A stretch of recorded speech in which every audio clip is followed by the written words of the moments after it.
Mishit. Oh. Yes. One or two new person here. Oh yeah. Quickly go summarize. Oh yeah. Yes. Thank you.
Tashitele to everybody. Good morning.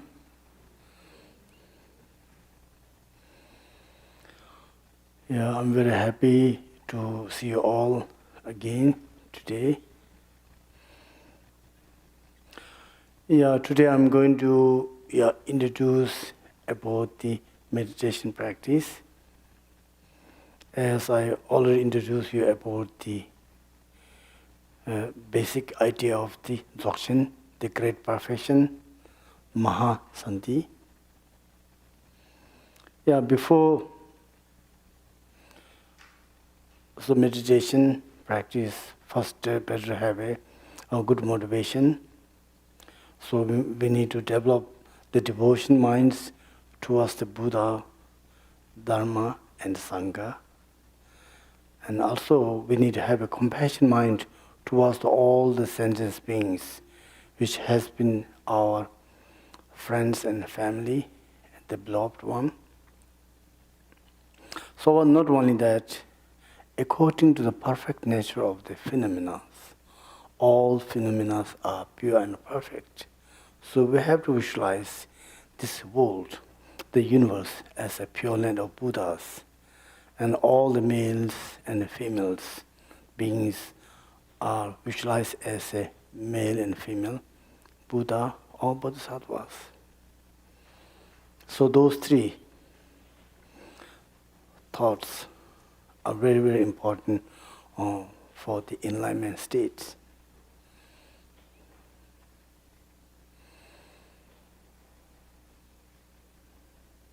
So according to the nature of the phenomena, Buddha says everything is pure and perfect.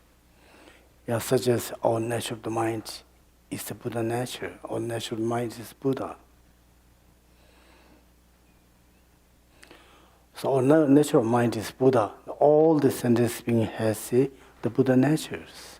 Means all the sentient beings have a ability to get enlightenment if you focus on practice. And not only that, according to the perfect nature of the phenomena, all the phenomena are fully enlightened. Fully enlightened. But because of the unawareness, because of the ignorance, we get lost from our mother nature of the mind and mother nature of the phenomena. So now we better to understand our mother nature and try to get into enlightenment, which is our mother nature of all the beings and all the phenomena. So to get into the enlightenment, so there are many, many ways. The Shakyamuni Buddha, he gave many different teachings, such as 84,100,000 of the sutra and tantra teachings. And according to the Ati Yoga wise, the Mahasanti, the great professional wise, so there are 6,400 thousands of teachings. And among them, most highest Tantra. So there are 17 most highest Tantra of the Dzogchens. So those teachings has been given within our world. But the school-wise, those teachings can be school-wise divided into three: the Hinayana, the Mahayana, and Vajrayana, or we can say 9 yanas: the Shravaka yana, the Pratyek Buddha yana, the Mahayana. Then Vajrayana have 6 different schools: the inner Tantra and outer Tantra. The inner Tantra has 3 aspects: Mahayoga, Anuyoga, and Ati Yoga. And outer Tantra have a Kriya, Upa, and Yoga Tantras. So those are the 6 schools, 6 different yanas according to the Buddhist way. So yesterday we already talked about the most highest yana, the Ati Yoga, the Mahasanti, the great profession. So that's the most wonderful and most advanced school which can reach enlightenment within a life. So those who are interested to get enlightenment for a life, within a life, so they need to focus and practice Dzogchen, the Mahasanti, great profession. To learn Dzogchen, if you go through the ancient way, first you have to get empowerment, then have to get bit instructions, then have to go through the practice.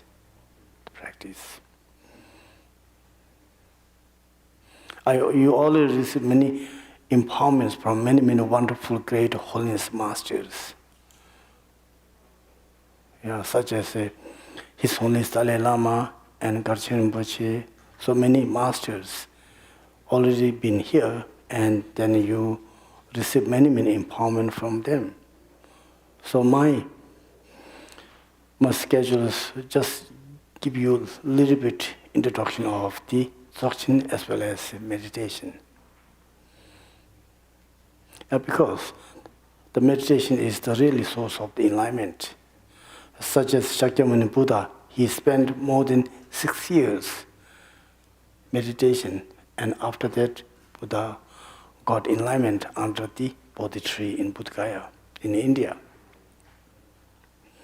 And then the Padmasambhava, the lotus-born Buddha, also he spent many years in the different cemeteries. And at last he got enlightenment within a life in the Nepal. So Nepal is one of the most holy places for the Padmasambhava. He born in Uddiyana, and then he got enlightenment in Nepal. But he practiced many places in India. He was adopted the princess of the King Indra Bodhi. So those, the Shakyamuni Buddha and Guru Rinpoche, they spent many years for meditation practice and they got enlightenment. So not only that, if you look for the Buddha students,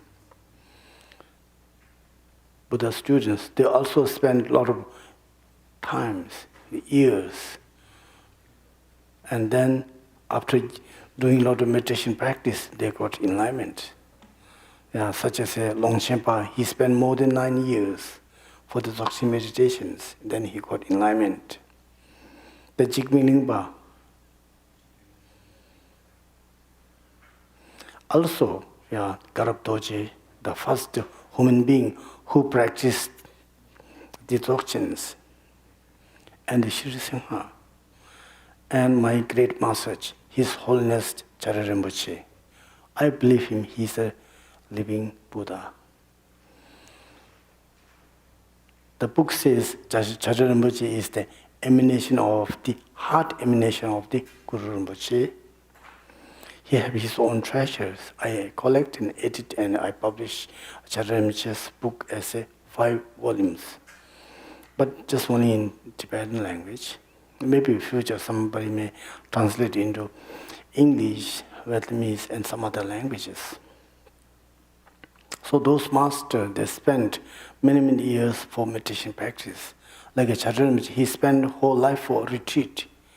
Even he was in Tibet or he was in Nepal. So people cannot see him like a regular Lama because Rinpoche always engaged with the retreat. He spent most of the time in Himalayan mountains. Even in Nepal also, he opened the retreat center in Helambu, which is the nearby Tibet. It's more higher than Milarepa's cave. Milarepa also spent many years in Nepal, Helambu, as a retreat. So His Holiness Charya Rinpoche's the retreat center is more higher than 2 hours higher than Milarepa's cave, and the lamas are doing retreat within those places. So once you practice meditation through the doctrines, and then we have a chance to get enlightenment.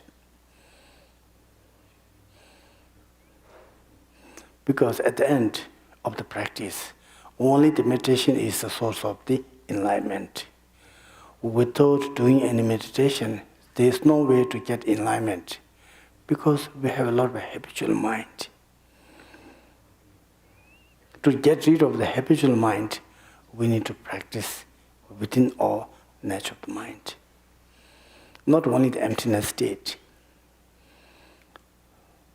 The arhats, they practice selfless emptiness, but they didn't get fully enlightenment.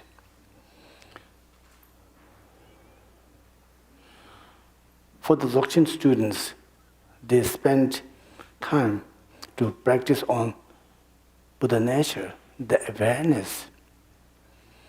So then they can release all the habitual minds and they can get enlightenment within a short time.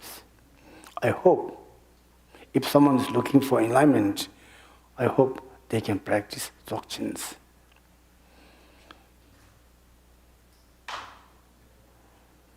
To practice Dzogchen is a symbol, but I have to go from beginning to end. They have some process for the practicing Dzogchens. Yesterday I already mentioned you, first you have to start from the Ngondro practice, primary practice. The primary practice has 9 aspects. The first, understand the importance and value of the human life. The second, we have to understand the impermanence of the human lives. Third, we have to understand the cause and effects. Everything that depends on karma is not created by someone. The karma means the actions of the body, speech, and mind. America-wise, if you have a job, you can get money. So we need to work, then you can have money. Same as that, the action or karma means the actions of the physical body and the mental. So once we act, once we do something, then we may get something. So that's called karma. The scientifically, really, karma makes sense. The cause and effect. Even the science also, they believe cause and effect. The Buddhists, they accept same things. So Buddhist is also science. It's also psychology. So therefore, from the Buddhist teachings, Buddha's teaching, we can learn all these subjects. So therefore, nowadays, the scientists, they are doing research on the Buddha nature, the awareness.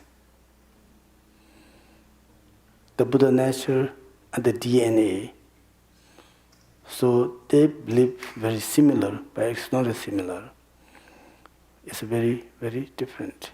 So Buddha nature is beyond the 5 elements and beyond the consciousness states and beyond the energies. But the DNA is not like that. Yeah, Buddha nature, even we born in any sixth world, still we have the same Buddha nature. But DNA always change, one after one life after one.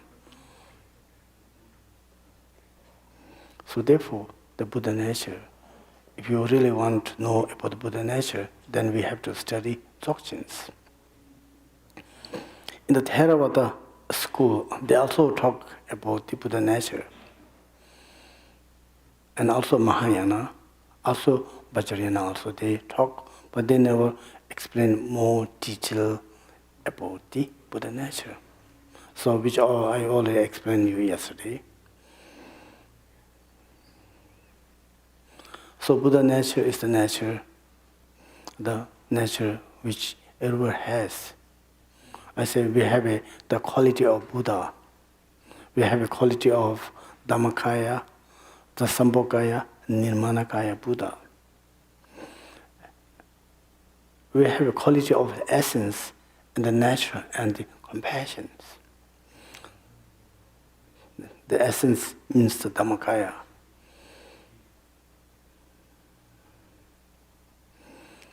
And the nature means the pure visions, the Sambhogakaya Buddha.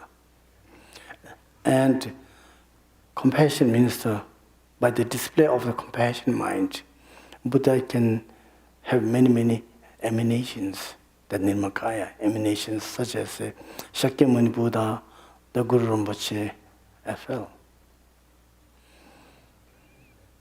We Tibetans believe that His known as Dalai Lama is the emanation of the Avalokiteshvara Buddha, Guan Yin.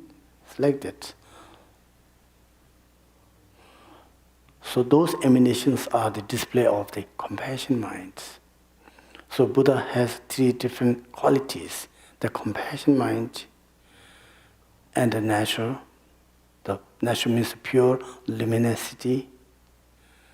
According to the vision of Buddha, all the phenomena are fully enlightened one. So according to Dhammakaya wise, the Buddha has all the wisdoms. Also, Buddhas are within the great emptiness states. All phenomena are emptiness from the beginningless from the beginnings. The phenomena and emptiness are the coexist. So Dhammakaya state, they realize the Dhammadhatu. Also, it has a quality of all the Buddha's wisdoms. So that's called Dhammakaya. It has very deep meanings.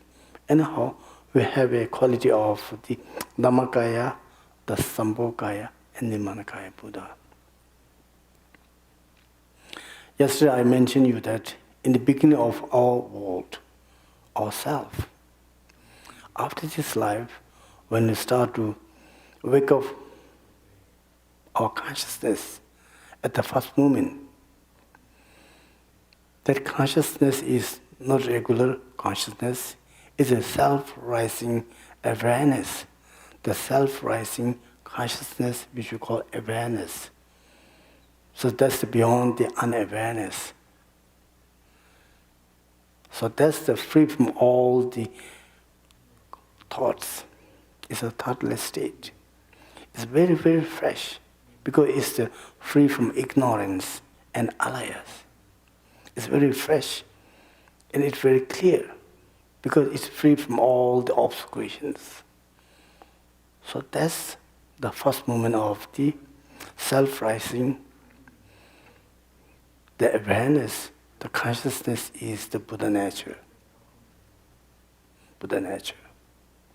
If you realize that, if you stay within the awareness state, immediately you will get enlightenment in the state of the Dhammakaya.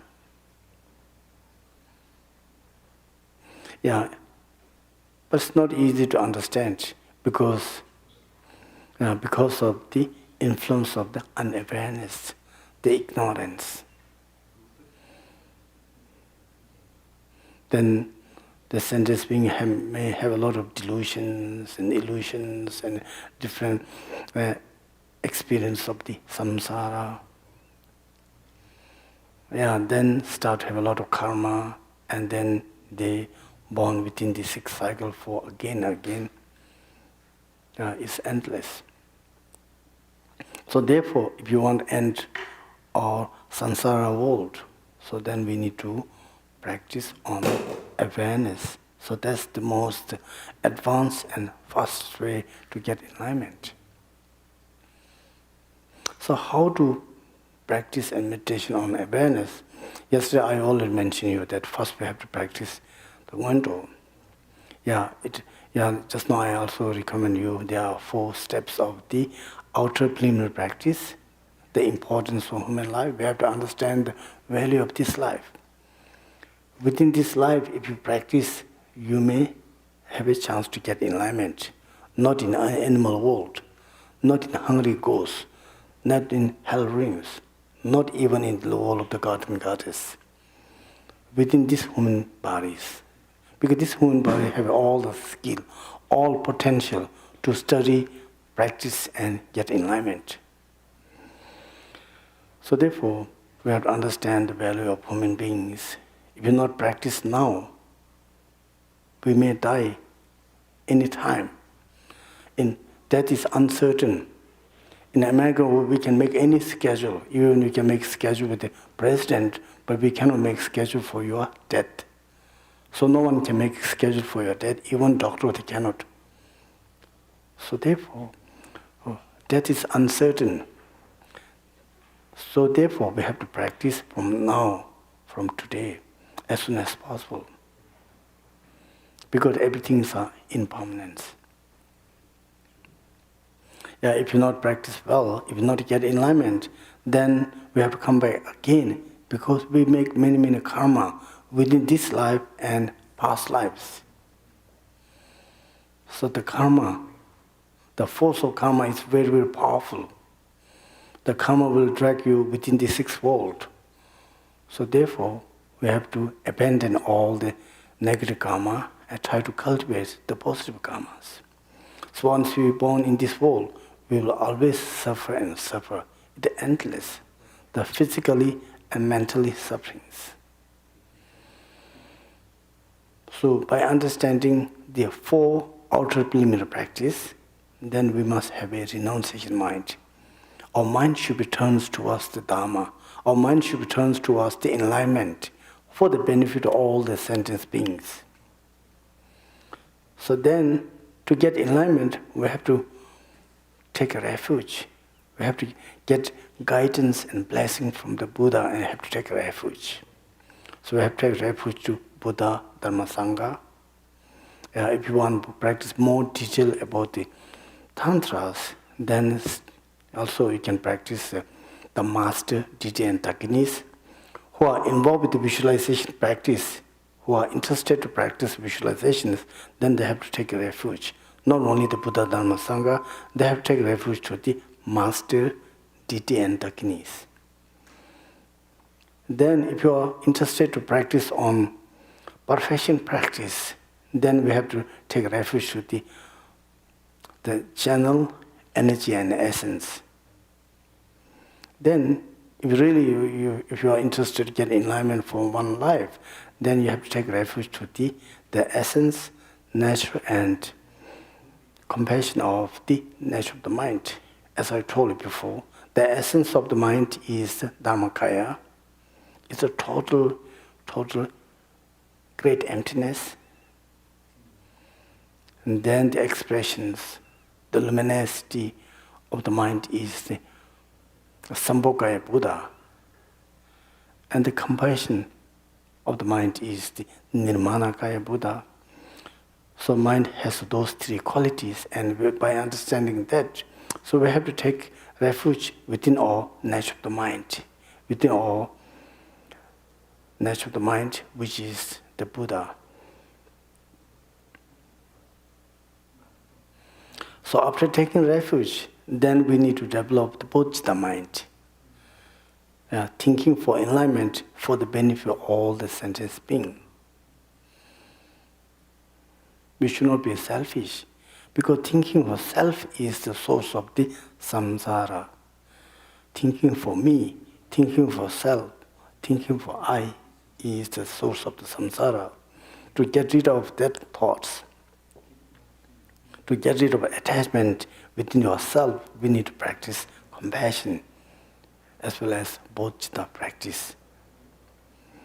After the bodhicitta practice, then we need to do the purification practice, because we already have a lot of karmic debts from the past lives. So we have to release, purify all the karmas, otherwise there is no way to get in alignment.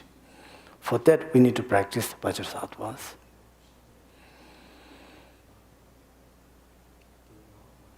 The vajrasattva, if you practice vajrasattva, it has the outer purification, inner purification, secret purification, innermost secret purification. Inner purification means you have to visualize vajrasattva and confess all the negative karmas, all the negative actions. The inner means then you have to get blessing water, nectar from vajrasattva, clean all the negative karma of the body, speech and mind. So that's the inner purification practice. Then at last, the vajrasattva become one with us, and ourselves become vajrasattvas.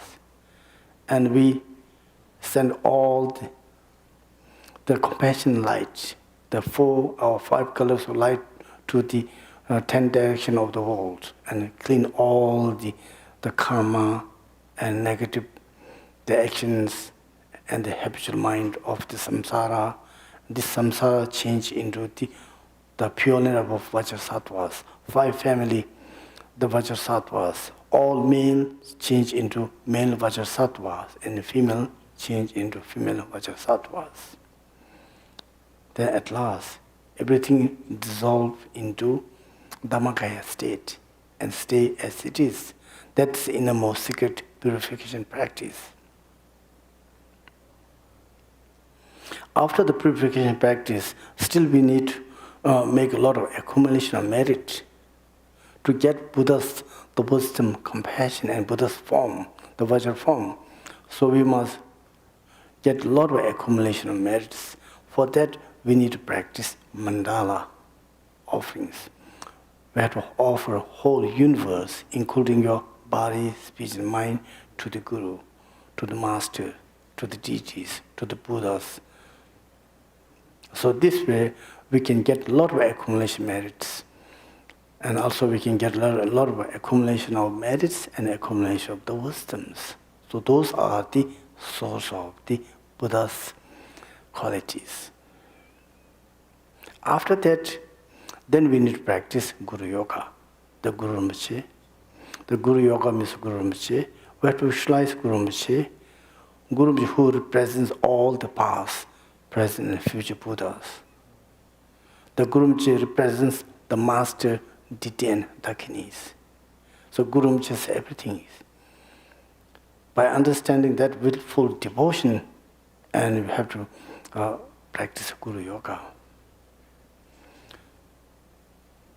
Then at last, we have to take 4 empowerment from Guru. So that 4 empowerment will be clean all the negative karma of the body, speech, mind, and habitual mind. So you receive the blessing of the 4, the Vajrabhari of the Buddha, Dharmakaya, Sambhokaya, Nirmakaya, Swabhavika Kaya.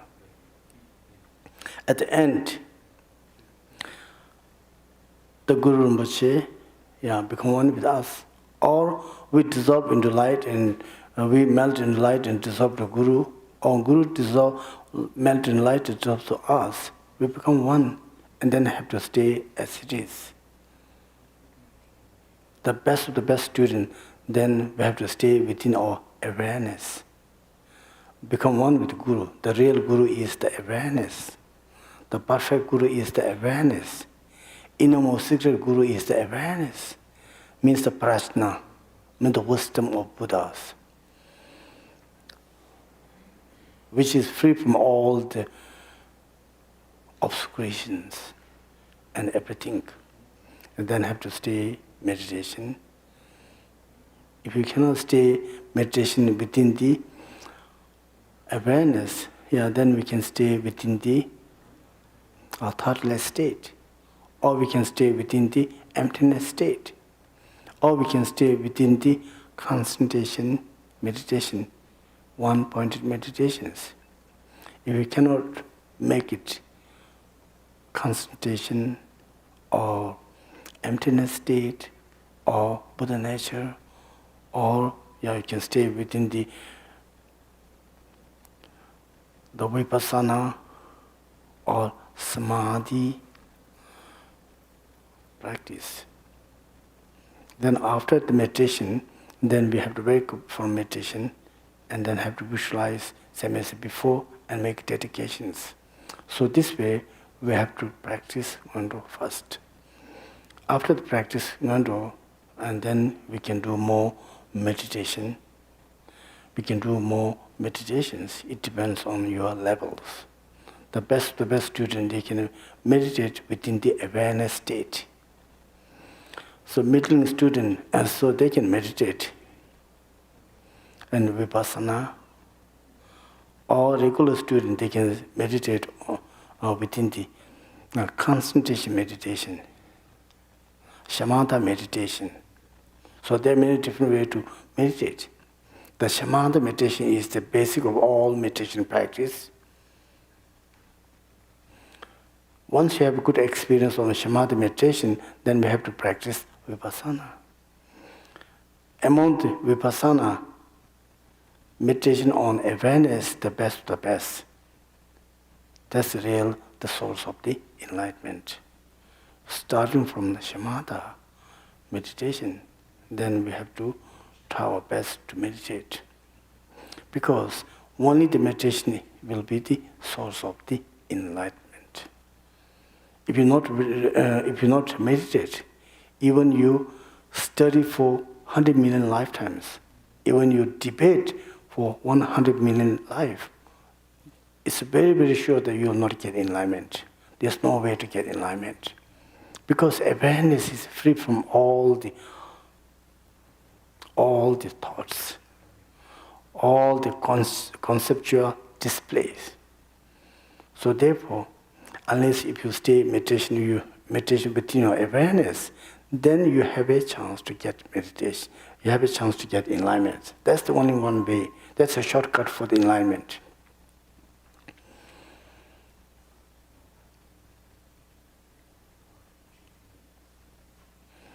So that's the short introduction about for general and meditation.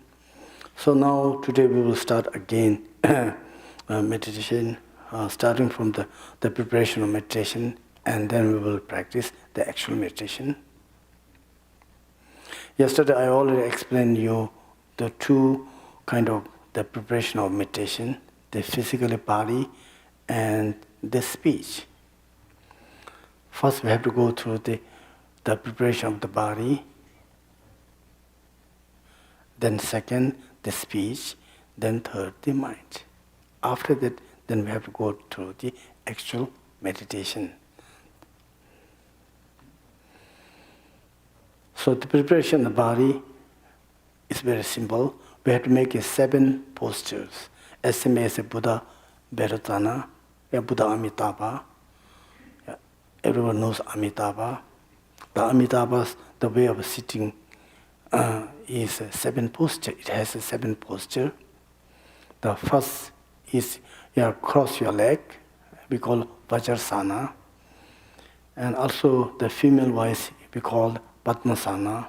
The male, the right leg should be up. The female, left leg should be up. So the name is the Vajrasana for the man. And for the female, we call Padmasana. So we have to make those sana, Vajrasana or the Padmasana. If you cannot sit on that way, then it's very simple. We can sit like the green Tara. We can sit like a Padmasambhava, Guru Rinpoche. Our right leg should be a little bit extend and left leg should be in. Yeah, if you cannot stay both the postures, and then we can also, I mentioned yesterday, we can also sit on chair. Even the future Buddha, the mighty Buddha also sitting on the chairs. Like that, we have to sit on chair. We have to sit very, very comfortably before having any pain and problems. When you sit, your back edge should be very straight. Whatever your leg posture, you are sitting on chair, or maybe watcher posture, or lotus posture, or half posture, and relaxing posture, whatever, but you have to sit very straight and very comfortably.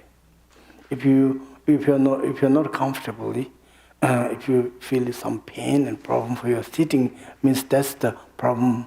That will cause the problem for meditation practice. So we have to sit very, very, very, very comfortably. The second, our hand should be like same as the Buddha Amitabha. The right hand should be on this left palm, and then thumb should be touched and stay like this. If you cross your leg, means you seize all the negative chakras. If you seize all negative chakra, it means if you block all the negative chakra, it will block all the negative energies. So then easy to practice meditation. Yeah, such as Shakyamuni Buddha, he make Vajra posture and stay under the Bodhi trees. Then the second, the hand postures. Once you make these hand postures, gestures, then the earth element will be in balance. Within our body, we have 5 elements. If you make these hand gestures, means we can balance the earth element within our bodies. And all the negative energy of the earth element will be seized into the central chakra. So that's very important. Then our back edge should be very straight, so that the negative space energy will be dissolved into central chakra. All the space energy will be in balance. The both shoulder should be in balance. So this way, the wind energy will be in balance. Our head should be a little bit bent. The fire energy will be balanced. Our tongue should be curved. Like this, and you close slightly, normally. So this way, the water element will be balanced. Then our both eyes focus on the tip of the nose. Then we can have very good experience on meditation practice. We might not have any distractions, because eyes is very, very sensitive and very powerful. We can see the star and moon, but we cannot hear the sounds from there, because the eyes energy is so powerful. We can see star and moon and all in all. So therefore, once we practice meditation, we have to focus our eyes on the tip of the nose. Same as Shakyamuni Buddha and Amitabha. And you should not move your eyes ball. If you move your eyes ball, means that your energy is moving. If your energy is moving, means your mind is moving. Then you are not in meditation state. So therefore, eyes ball should not move. In the beginning, we have to focus on the tip of the nose and just relax and relax and relax. Once you make 7 postures, means your body will be in balance. Because of the body, all the chakras, the crown chakra, the throat chakra, heart chakra, the navel chakra, the secret chakra, all the chakra will be balanced. We cannot see all the chakras, but there is chakras. Once you make 7 posture, means all the chakra will be in balance. Because of chakra, all the energy will stay in balance. Because of energy, our mind will stay in balance. It means we are ready to practice meditation. So those are the 7, the posture of Buddha Bhairasana, and That's the preparation of the physical body for the meditation practice. Then the second, the preparation of the speech. Our speech depends on the wind energy. Wind energy. If you're strong enough, we can talk louder. If you are sick, you cannot talk loud.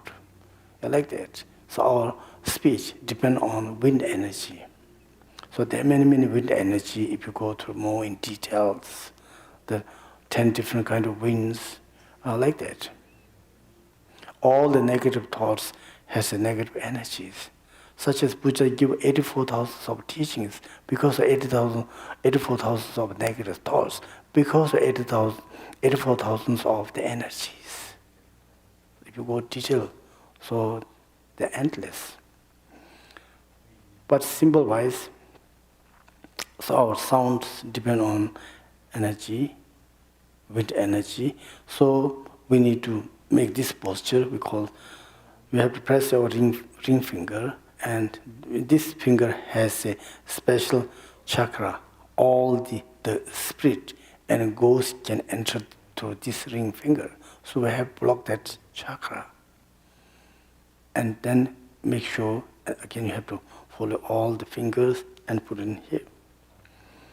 So no need to be too much or then giving tension to this. Just keep very normally. Once you keep your hand on here, leg, so it means also you block another one negative chakras. After that, we need to breathe in. So when you breathe in, so we have to visualize that you are receiving energy from the whole universe, for whole world. Whole world melt into 5 colors of light, including sun, moon, and star. They all melt into 5 colors of light and dissolve to you. You are receiving all the energy from the whole universe when you inhale. So not only that, you have to visualize Buddha and Buddha's Pure Land. Buddha and Buddha's Pure Land also melt into light, melt into 5 colors of light. And then you are receiving all the energy from Buddha and Buddha's Pure Land and whole universe in the form of the 5 colors of the light. So then you have to inhale very normally, very gently. Inhale. Then you have to hold. You have to hold as long as possible. Once you hold the energy, means the negative energy will be seized into the central chakra and changed into the wisdom energy. So therefore we have to hold. And after that, if you cannot hold, then use your right hand and make a Vajra posture like this. And then close your right nostril and blow from the left.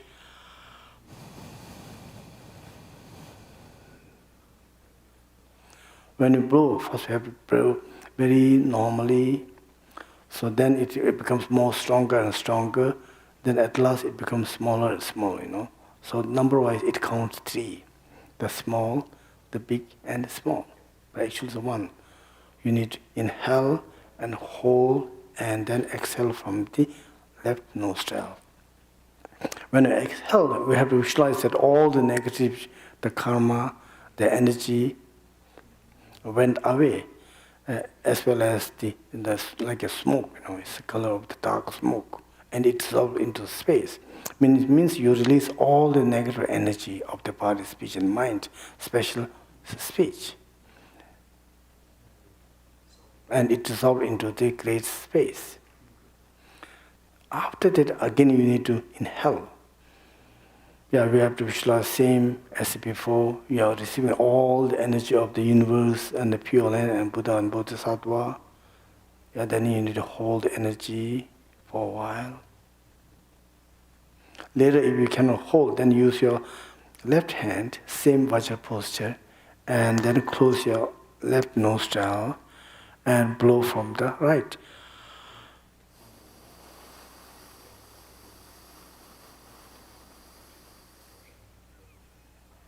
So when you blow out, your belly will be back. That's the second. Yeah. Then the third, again we need to inhale and hold, and then exhale from both right and left nostril.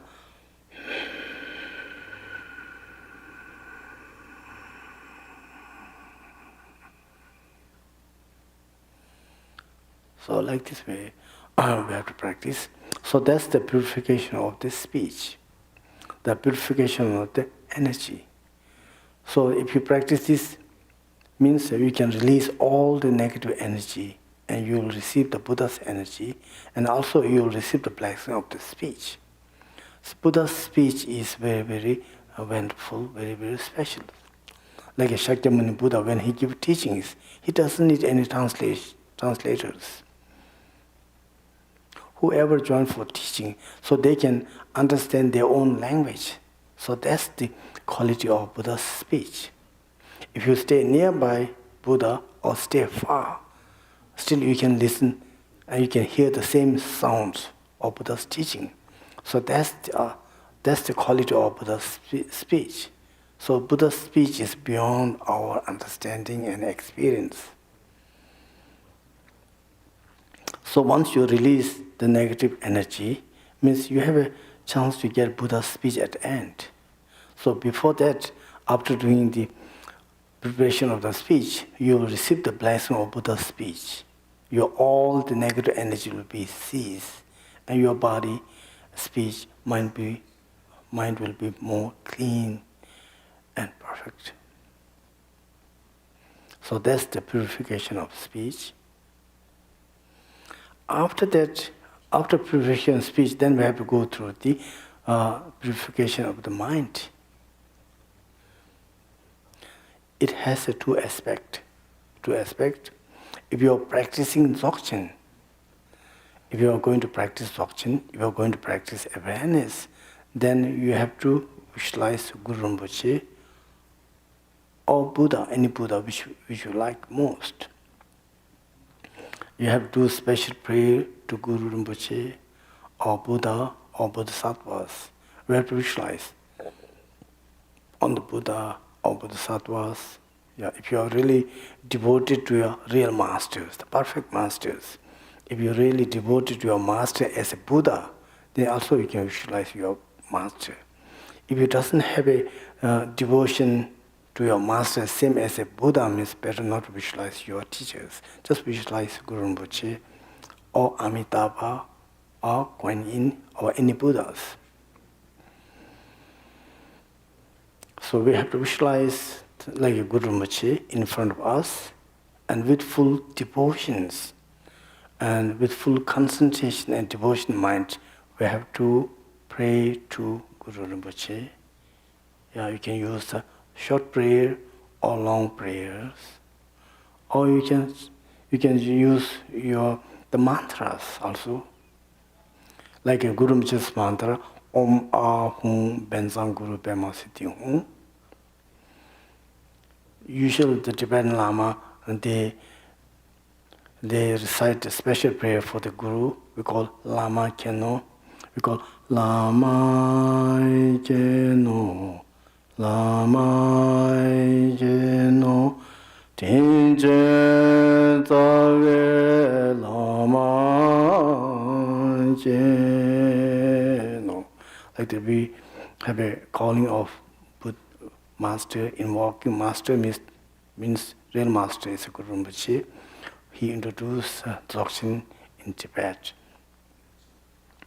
After the prayers or recitations or calling to masters, then we have to visualize that Guru Rinpoche, the Master, Buddha, melt in light and dissolve you.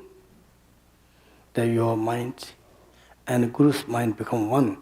Then I have to stay as it is. I have to stay in a meditation state. If you are not practicing Dzogchen, after the preparation of speech, then you can go to Vipassana, or you can go to Samadhi practice, or we can go through the Shamatha practice. So whatever you like, you can go through the actual practice. First, you have to relax your mind, total relax, without thinking of the past, present, and future. Stay as it is. If you stay as it is, then all the thought will be gradually it disappear, they vanish. Mind can get special relaxations. It becomes more pure and more clear, more in awareness state. Yeah, if you become one with Guru Rinpoche, try to stay within the state of Guru Rinpoche's awareness for a while. You can sit as long as you like. If you sit very quietly with Guru, or within the thoughtless state, or within the emptiness state, so those are the regard as the preparation of the mind, the preparation of the mind. So I hope you understand the preparation of the meditation, the body, speech, and the mind. Each and every section of our meditation practice, we have to go through the preparation, 3 preparations. Once you've done the 3 preparation practice, means then you can do the perfect meditations. Otherwise, it's not easy to go through the perfect meditations. Because we have a lot of karma, we are so busy for daily life, and we have a lot of habitual mind. We have a lot of thoughts. We are so busy, so immediately you cannot practice meditations. If you sit and try to meditate, maybe your mind may feel very tired and you stay in dullness state, you get sleep. Or your mind is so busy, a lot of depression, and still you have a lot of distraction minds and you cannot focus on meditation state. So therefore, each and every meditation practice, movement, first you have to go through the preparation of the body, speech, and mind. And especially if you really want to do a meditation as your professional practice, your special practice, so you need to have a meditation seat. The front should be a little bit lower than backside. Yeah, try to have a very quiet and a calm place. The best place is you should not stay within your like a home or very crowded place. Yeah, if you come to center, it's also very good. Dhamma center means you get rid of your family and friends. You are here with all Dhamma friends, with the Buddha and the blessings. Or best of best, you have to go for far retreat in the mountains and some isolated place, some peaceful place by yourself.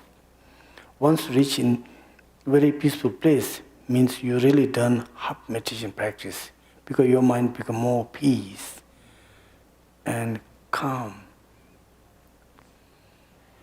Otherwise, if you are too busy, if you do meditation within your family, with your home, it's not easy to meditate, because you may have a lot of disturbance, distractions. Somebody call you, and you can hear many noise. The noise, the sound is one of the main disturbance for the meditation practice. So better have a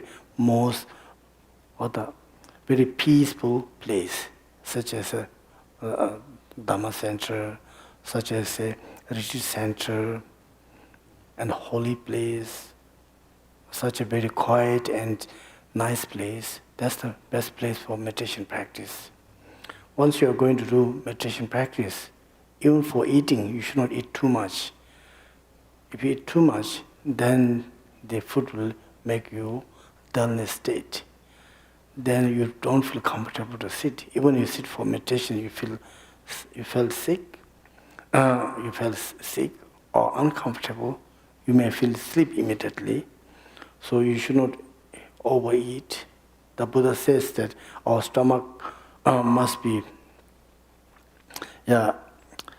make three parts. One part should be food, another part should be water, then third part should be empty, you know.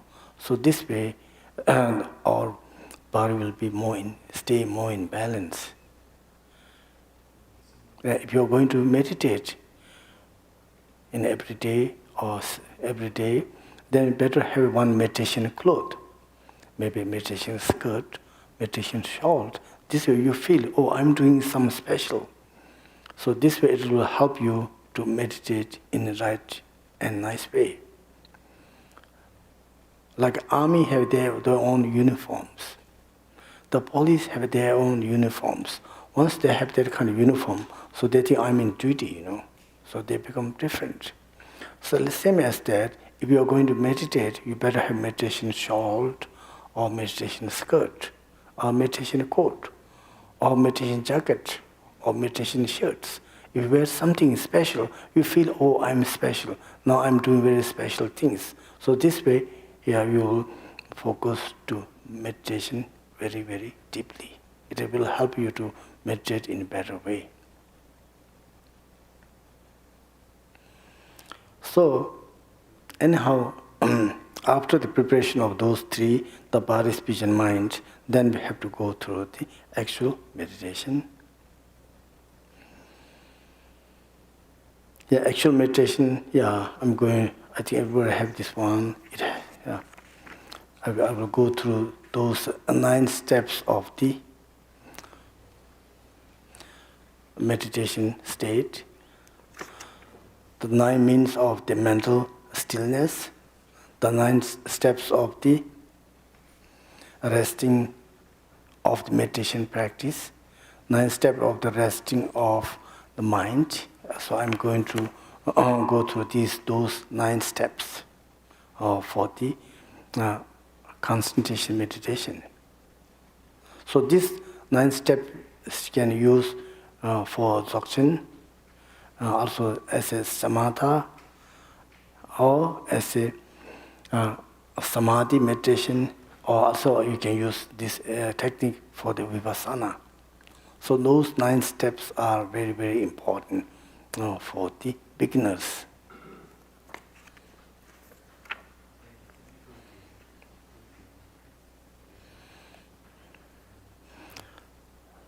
So now first one is resting. Resting means focus on the object of the meditation. Focus on object of the meditation. That means resting. You rest on the object of the meditation. If you are dzogchen students, just focus on your awareness.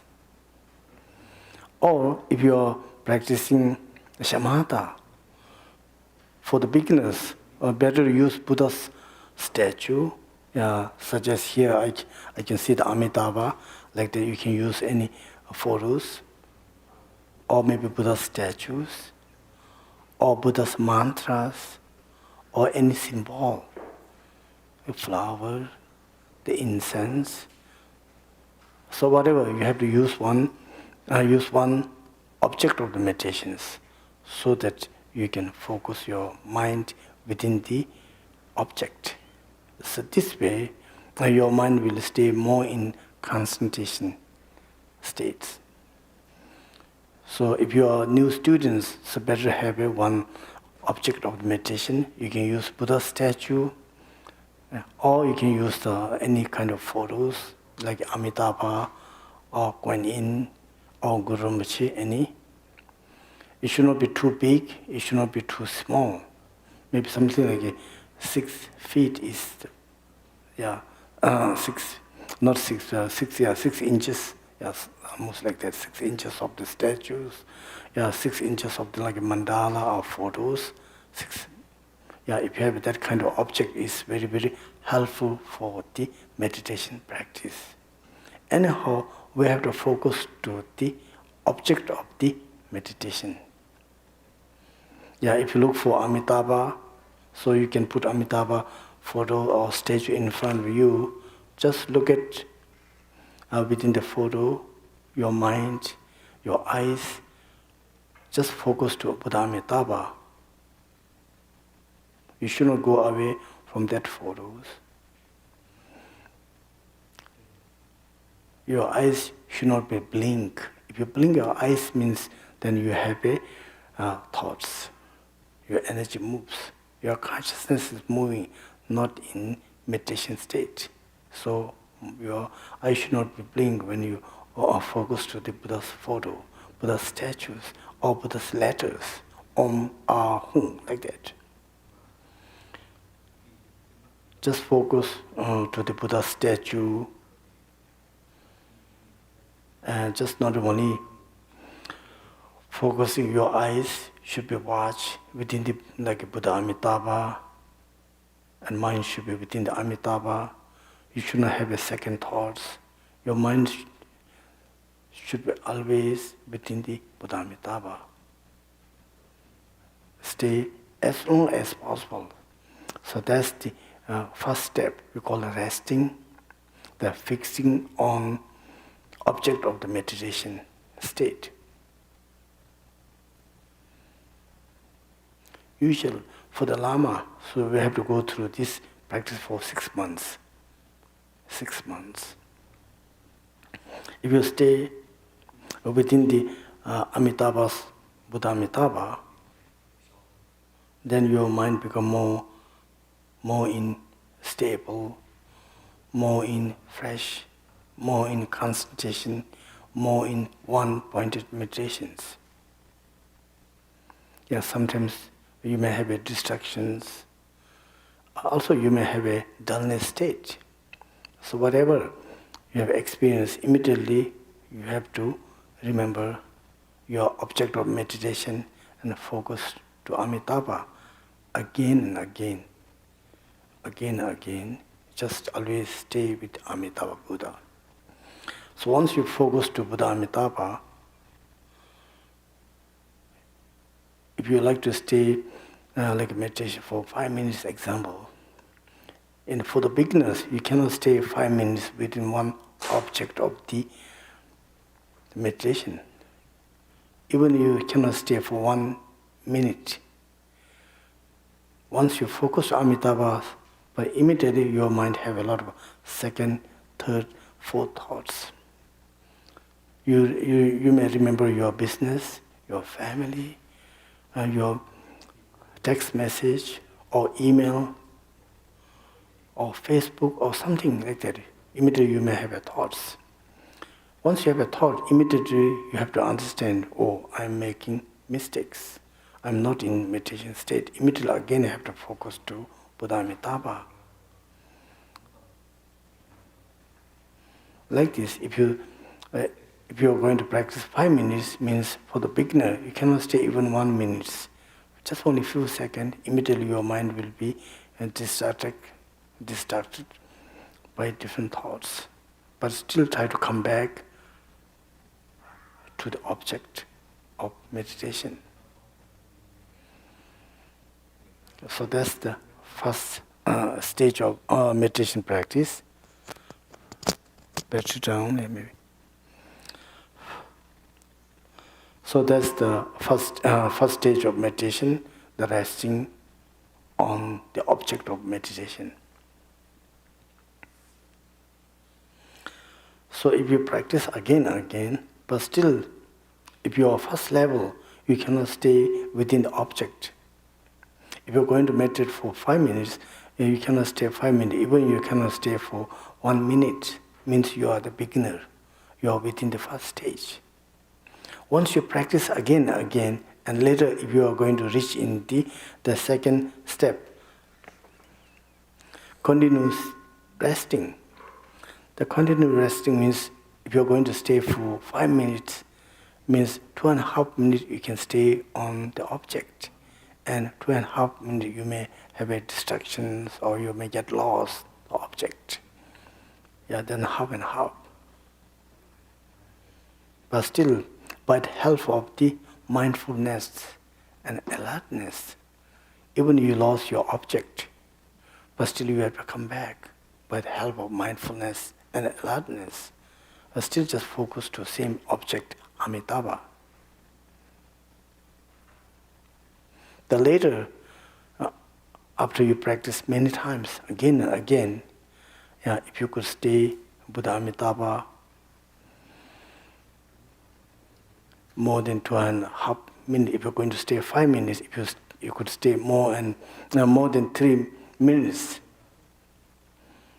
Means then you are almost going to reach the third level. Repeated resting. But still you need to practice more and more. Yeah, sometimes you may reach, you can stay 5 minutes within the object. Means still you are third level, repeated resting. Yeah, if you want to stay longer than that, so still you cannot make it. But anyhow, if you practice again and again, if you could stay within the object, means you are within the third level. Or repeated restings. After that, then once you're going to reach fully resting. Full rest means totally you can stay on the object, meditation object. Once you stay fully within the object of meditation, then slowly you may have a dullness. You may have a dullness and you may fall asleep.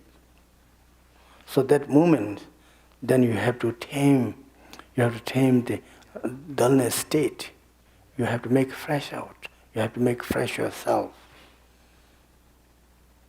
And then you have to understand the value of the meditation. You have to understand the fruition of meditations, the value of meditations. You have to fresh out and then again focus on object of the meditations. Means you are going to reach taming, the next step.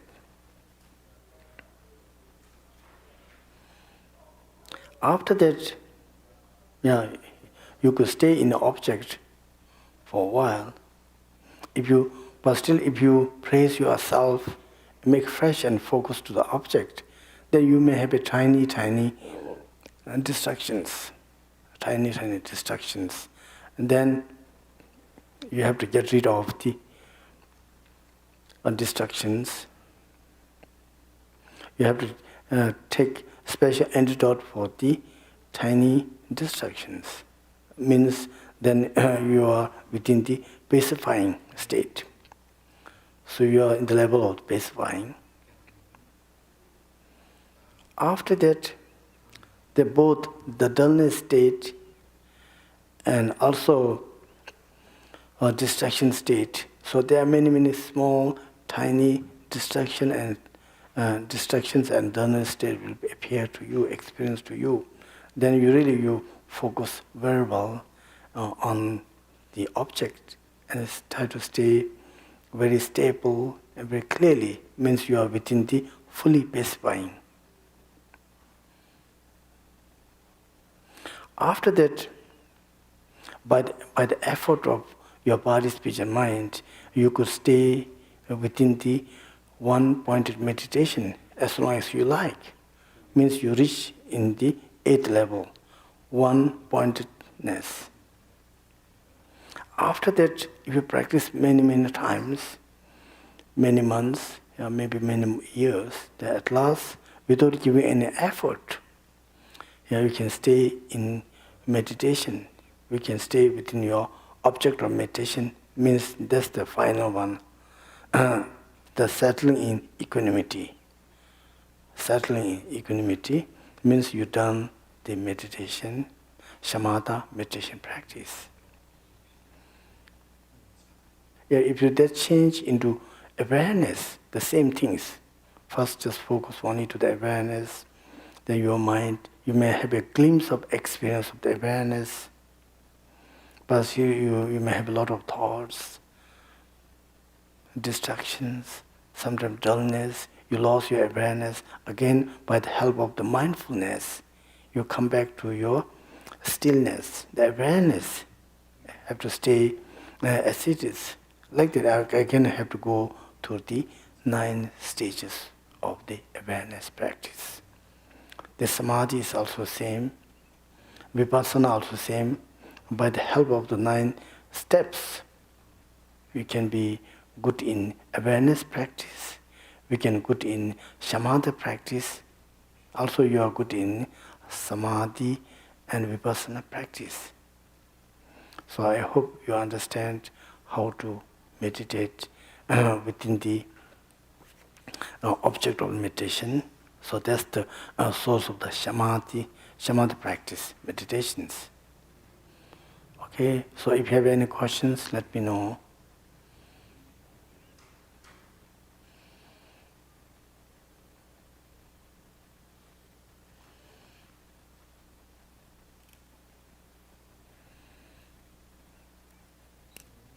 Yes?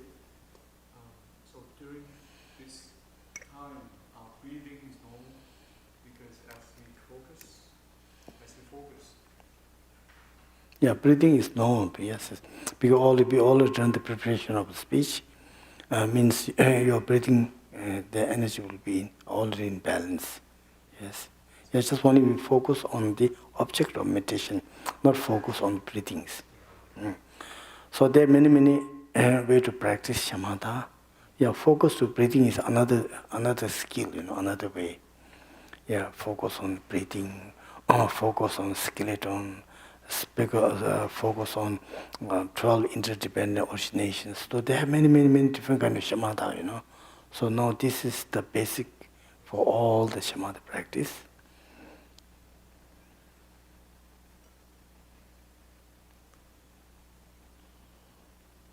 Mm-hmm. Yes.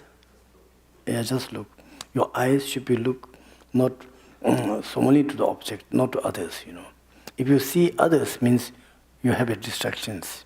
Yeah, suppose if you focus Amitabha, yeah, you have to just look Amitabha and you have to see only Amitabha. If you are seeing nearby a curve, all those things means you already have a distractions. Your mind is not in concentration, meditation. So your eyes should be only focused on Amitabha. You can see only Amitabha, feel only Amitabha, just focus only Amitabha. Not like that. Yeah, if you reach in the train stations, you are looking for David. Where's David? Just like that. So we can see only David, not other people. Yeah, something like that. Just if you practicing shamatha for the beginners, just only focus on one object, like Amitabha or any Buddha. Just focus and look at that Buddha, not others. If you are seeing nearby, means you are not in concentration meditation. Means you lose the concentration on it. When we observe the object, we might have thoughts and say, oh, this is red, this is blue, like that. Yeah, that doesn't matter. But only you have to focus on that object for the beginning. But they have if you go more details, like sometimes we make 5 circles. First we have to watch all, then give up the last one, just 4, then the 3, then the 2, then the point. Usually we do this the professional way when we practice shamatha. But here we don't have a time. So like that. So usually when you look to Amitabha, also if you are professional, if you want to practice shamatha meditation, first we have to look whole body. Now I did same things. Then they have to watch only the half, not whole. It's in the top. Later watch to the heart, not watch to here. So they have different levels. First watch to all Amitabha's photo or statue. Later you have to just only watch to half, not to the down from upper part. Watch and watch. Then later you can just focus to the heart side, not other body, not the face, not the arms. So later you have to focus Amitabha's in the middle of the eyebrow. Just only focus there. If you could make it, means then you pass the first class, like that. Yeah. I was using the statue of Shakyamuni Buddha when I practiced shamatha meditation for the concentration meditation. So you can use the statue or photo or which one is more comfortable, you can use that way. Rinpoche, can you also visualize mentally after you've got the image, like after you've been focusing, like say on the picture of the statue, you can then just mentally imagine? Yeah, the mental image is second class, another way, another way. For the beginners, just only focus on the object. Again. If you could focus on object very clearly, you doesn't have any distractions, any mistakes, you can stay as long as you like. Then second part is you have to visualize. The visualization is more difficult. Yeah, visualization. At this moment I say we have to visualize Guru Rinpoche, the Buddha, whatever. That's the more harder than watching to the Amitabha photos. Yes? So beside eating too much food, we should not eat too much because then we will be very kind of like sleepy. Yes. And so beside that, is the food that we are eating would affect our meditation? And if yes, then Pardon? Sorry? What the is it? food, Oh, food, what yes. we are eating, Oh, yes, yes, yes. is it affecting our meditation? And if the answer is yes, could you name quite a certain kind of food that we should avoid to help our meditation better? Yeah, Buddha says those like a garlic, you will make you sleep. Garlic, you know, garlics. All the hot food will make you sleep. Yeah, spicy and hot food will make you sleep.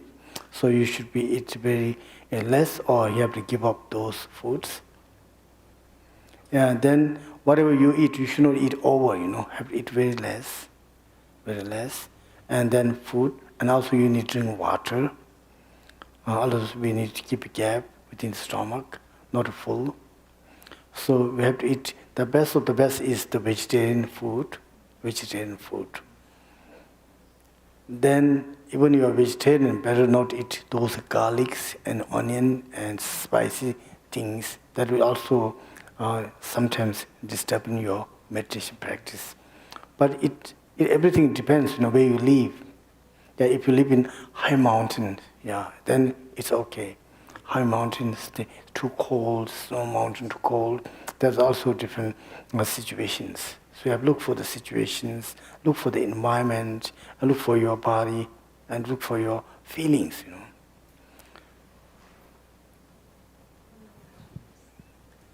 So somebody told me that go to the mountain, high altitude would be better than meditation at the ocean, at the shore. Is it true? It's not true, you know. It depends on you. From in a way you feel more comfortable, you know. Some people who stay high mountain, you feel dizzy, you know.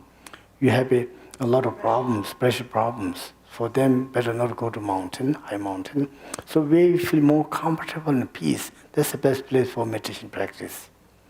The ancient time, in India, a lot of forests, you know, when Buddha was there. So they go to forest, jungle and meditate. No one bother you, you know. So nowadays, in the American world, the forests are controlled by someone, you know. So if you go to forest, you have to be more careful, you know. Otherwise, you may get problem, you know. The ancient time is very different. So later, you have the best place where you can get more peaceful and comfortable. Yes. Yes, Rinpoche. About the Lama channel, that melting, if you have several preferred, fatherly like guru, maybe uncle and fathers, how can you handle? You just focus one Lama. Can you focus on major and also minor together? Yeah, main one Lama, you know. One Lama to whom you really devoted, you know. To whom you fully devoted, that Lama. Okay. Even American world, if you are going to marry, even there are hundred thousands of women, you have to choose one, you know. Okay. Still, there are many Buddhas, we have to choose one as your professional. There are many gurus, you have to choose one guru as your professional, you know, teachers. So that guru. Oh, Yeah. okay. Then Guru Rinpoche, Padma Sambhava is special for Dzogchens. Yeah, you can also visualize only Guru Rinpoche. That also very wonderful.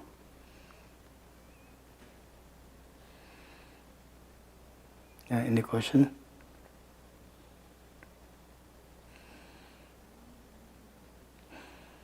Yeah, pray to Buddha, pray to Guru is also very, very helpful for your meditation practice. Like if your phone, battery is gone, you have to charge, Like that, sometimes you cannot practice well by yourself. So then you need to get support from Buddha, from masters.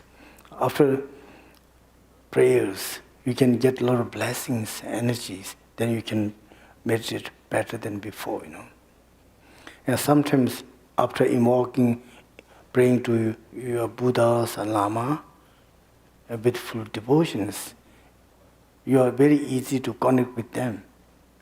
Once you connect within our Guru, within the Guru Rinpoche, within the Buddha, immediately your mind become one with Buddha. Means according to Dzogchen level, unless you reach first level. Dharmata actually appearing means you understand the nature of the mind. According to 10 Bhumi wise, the Mahayana, you reach first Bhumi.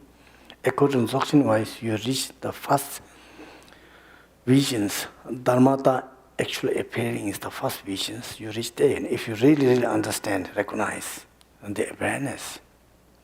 If you recognize your awareness, you may not have a feeling of self. If you have a feeling of self and me, means you're not within the awareness. You never really recognize the awareness. So their awareness have many similar, So before that you may have experience of awareness, experience. So there are 3 experience of the awareness, 3 experience of the samatha, also vipassana, shamatha also. 3 experience. One is we call clarity. After practicing shamatha or samadhi or the vipassana or the awareness, your mind becomes so clear. Sometimes you can read people's mind. Sometimes without studying any book, you can read and understand. Yeah, sometimes you can read for past, present, and future. So those are the not real awareness. Those are not real meditation. So those are the experience of the meditation. Experience. Yeah, sometimes if you meditate for a while, for a long time, if you have an inner peace called great bliss, experience of the total peace, the bliss experience, you think, oh, now I am so peace, so bliss. I understand the awareness, and understand the shamatha or vipassana, whatever. That's also a mistake, So that time you are also just experiencing, not really awareness, not really shamatha, not really concentration meditations. Yes, sometimes if you meditate again and again, you may have an experience of the thoughtless state. So that also experience. Thoughtless state is also one of the experience of the meditation state. Like a small kids, so the mind is mostly thoughtless state. Even they sleep, thoughtless state. So thoughtless state is also not an actual meditation. It's not an awareness. It's the experience of the meditation practice. So therefore, if you have an experience of the thoughtless state, or the great bliss, or the clarity, means you are within the experience, not within the actual meditation practice, not within the awareness. So the meditation is very deep, and you have to go very, very long-term practice. If you practice again and again, then first you may have an experience. Then at last you may have a actual understanding of the meditation practice. Okay, any question?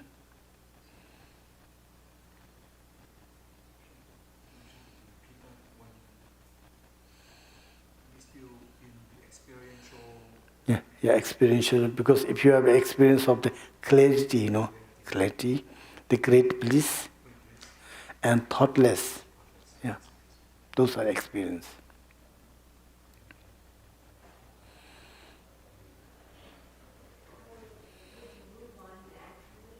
Pardon?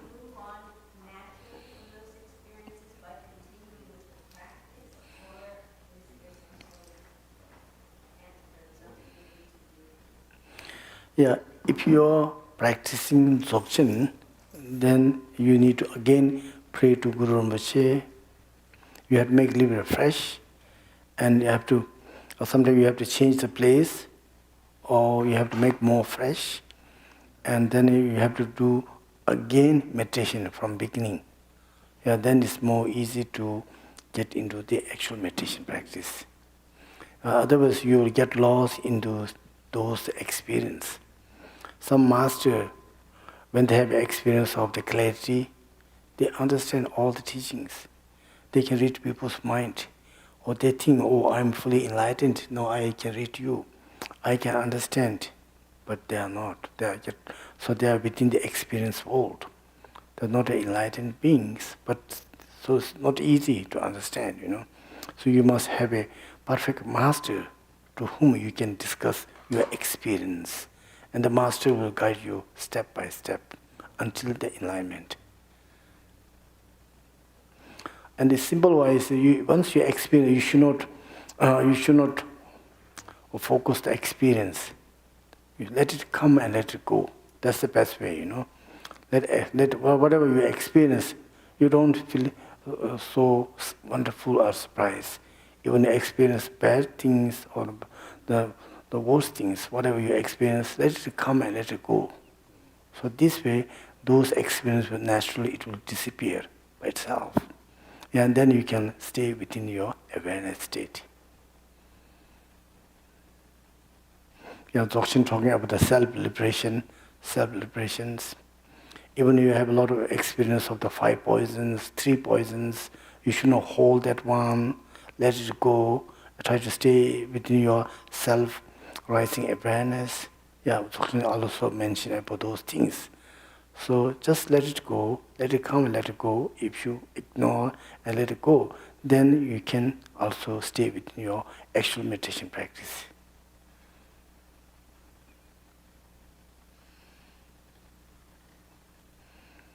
Any question? Yeah.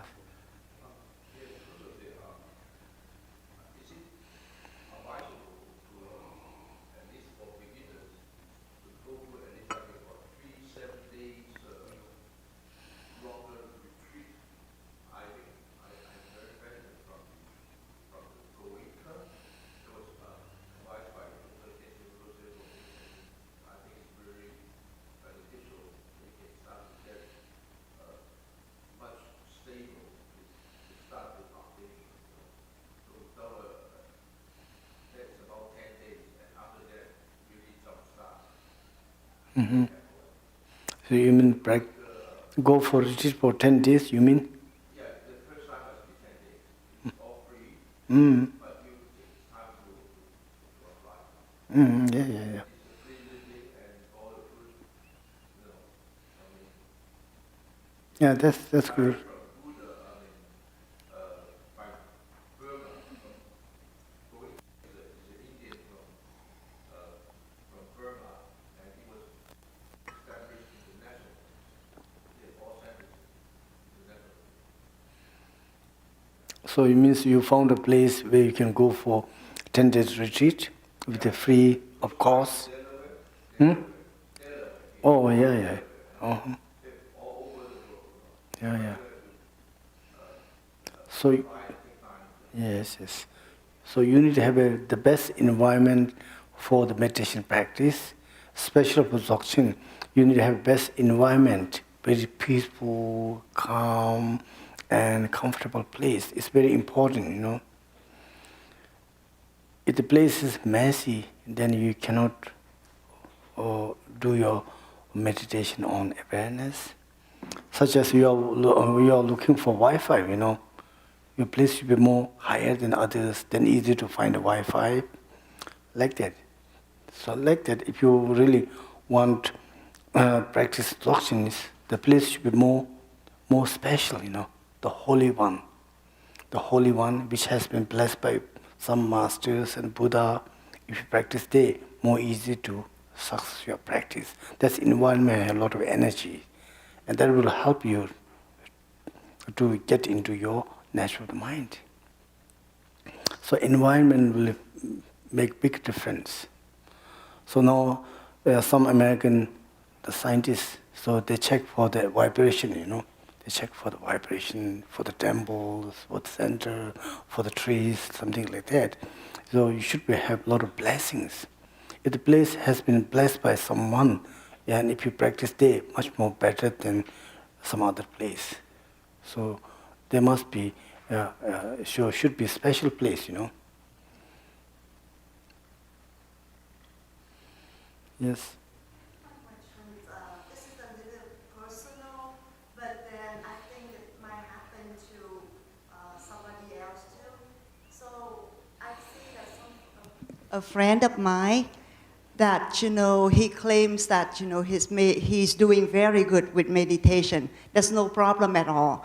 But then once in a while, I could recognize that there's a burst of anger, or it just like very, very quickly that he couldn't hold it, and he just like burst it out. Mm-hmm. And it happens a little bit more often. Mm-hmm. It's getting more often and often. And I'm just wondering, that kind of burst of anger, why is it happening to a person that's claiming that his meditation is very good? And is it because something is the technique of meditation is wrong, or could you explain what the reason of that? Yeah, it's hard to say. Yeah, hard to say. But I think that person may have a lot of depression before, you know. Depression in their heart, maybe. It's maybe, you know. Heart, they have a lot of depression, you know. Depression, what do you call depression? Yeah, depression, stress. Yeah, stress. Even he tries his best for meditation practice. Everyone knows he's doing meditation, but within himself, they have their own personal, you know, issues. They may have he may have a lot of depression, the halting. Yeah, sometimes out of the control, and then he just come out. Maybe, yeah, that's the main reasons. Because 3 poisons are within our mind. Yeah, because we have habits. So from many lifetimes, we have habits for the 3 poisons, 5 poisons that's in there. And beside that, if you have a lot of depressions, America, if you live in America, you have to pay a lot of things, a lot of debt for the house rent, insurance, and all in all, you know. Yeah, like that. Then the family, the business, all have a lot of tensions, you know. Yeah, something is also disturbing to that person. Yeah, then he shout. So if that's the case, then is there any method that you would recommend?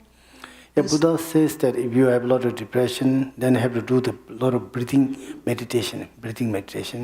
Yeah, sometimes Buddha mentioned that you have breathe in and hold, then have to use your hand like this, posture, then make one circle, and then say, Bah!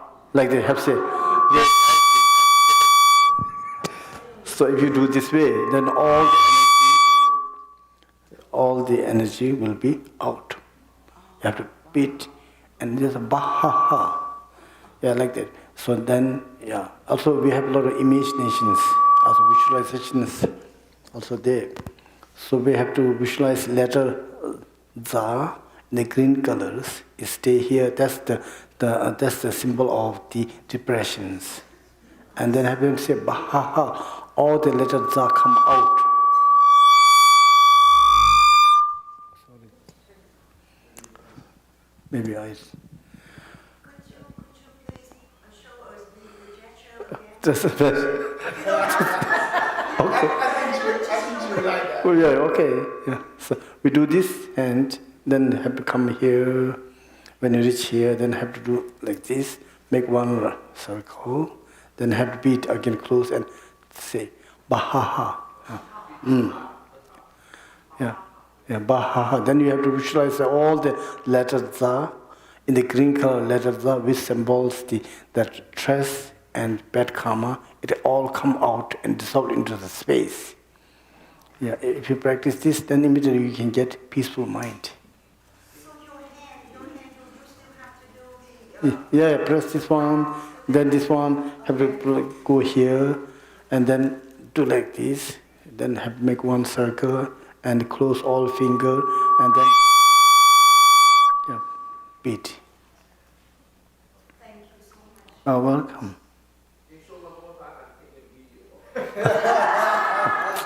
I'm not a movie star, you know.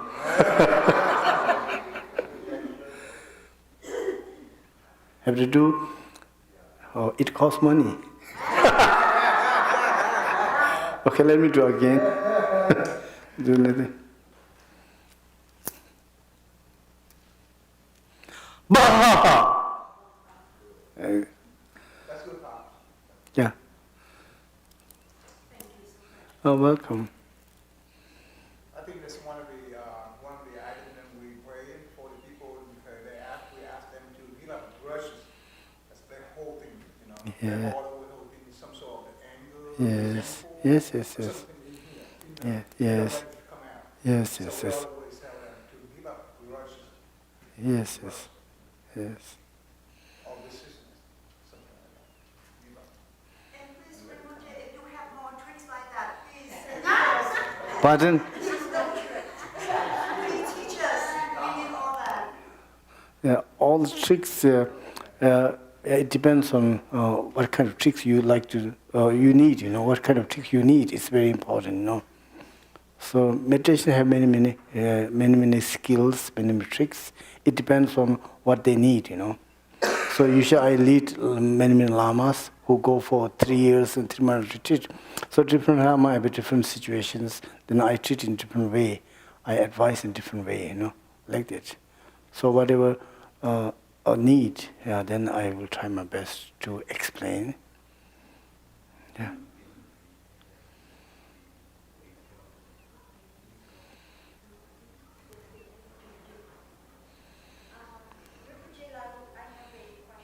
Yes.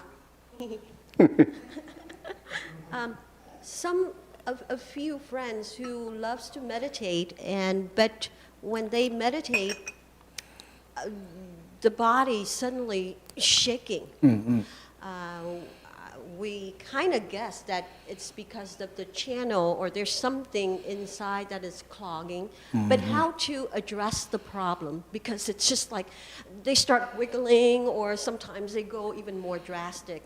Yeah. And apparently, it's not everybody have that issue. So, what kind of problem is it, and how can one fix it if needed to? Can you answer that, please? Yeah, actually, I'm not sure the main purpose or main reasons. Yeah, Buddha says that if you not, some people not eat much, if you meditate, the body doesn't have energy, so then you feel like a dizzy, the shaking the body, shaking the head. That's the one reason.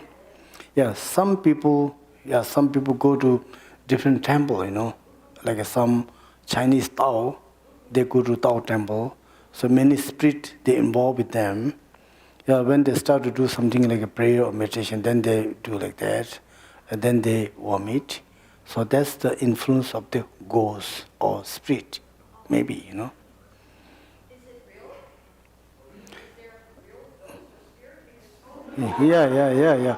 So there's ghosts, you know, Buddha said there's ghosts, the hungry ghosts. And also we have to feed ghosts, you know. Yeah, we have a special prayer to feed the ghosts. There's ghosts, there's hungry ghosts, there's hell dreams. Whatever book says, it's really true, you know.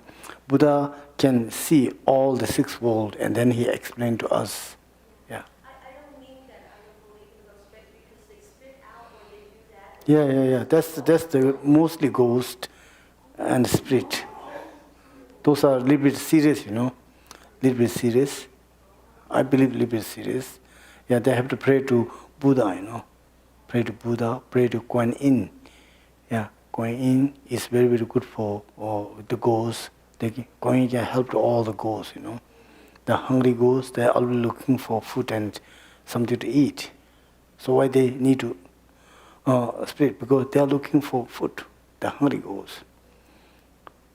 What about some people, they said that, oh, because I have to do that in order to get a hang of it, you know, like feeling. Yeah, they have Explain to me. they have different explanations. even for the like Gelugpa the monastery, if they do the prayer for the Lama Chepa, then they also do, all Lama do like this.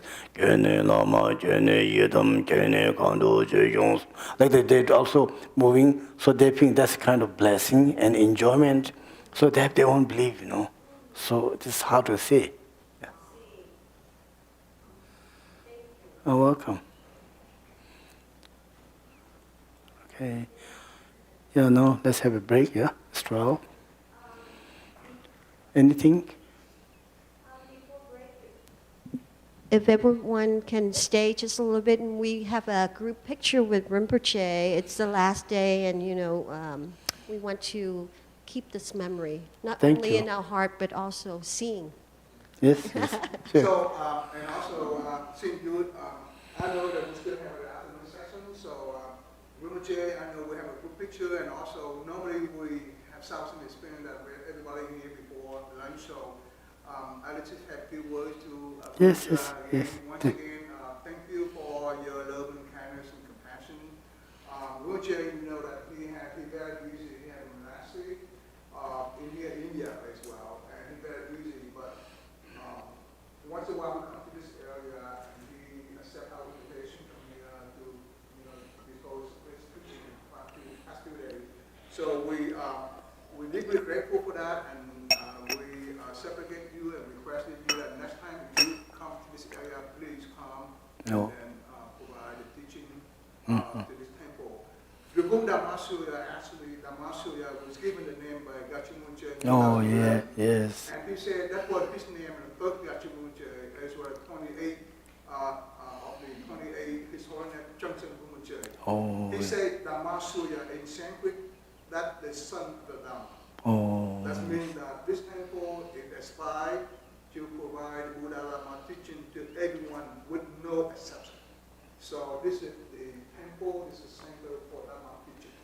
So if you all come to provide teaching, it's very, very precious and very appreciated. So it's a small token Yeah. of appreciation from our people. I'm representing. oh, thank you so This is much. Catholic offering. So Oh, I got an offering, yeah, thank you. Thank you for your offering Yeah. and Thank you, invitations. Rinpoche. Yeah. So, Yeah, thank you for all, yes. so everyone who come, you come, and everyone would like to offer God as fine too, and then you must say you stay here and then take a picture with the Rinpoche. Okay?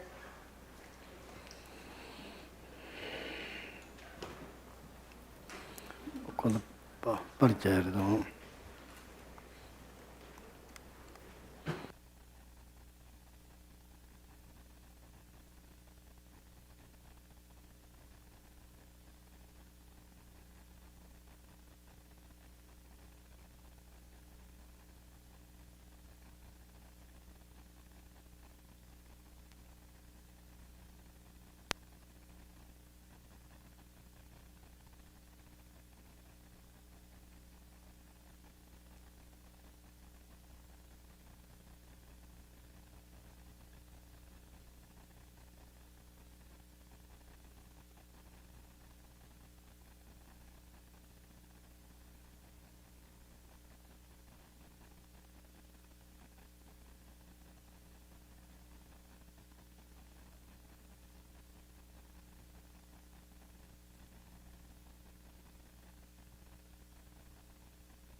How about in front of Rinpoche? No.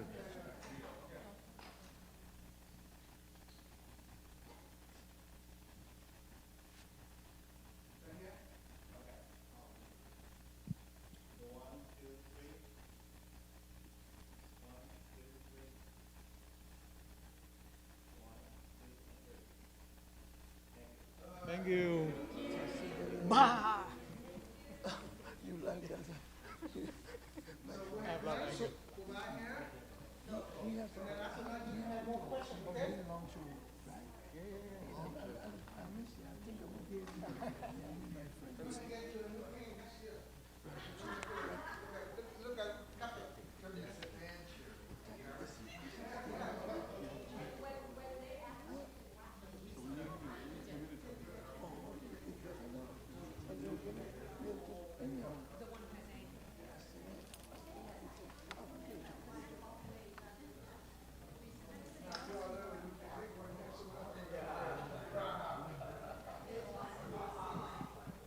So Rinpoche, before the second session starts, can I tell them about the Judge of Age? To you, you know. Yeah. Yeah, because we don't have many. Right. Rinpoche, you remember Don? Oh, yeah. He went to Nepal with me. Oh, wow. Yeah. How are you?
Hello, hello. Omani pe me hu. Like this? Omani pe me hu. Oh.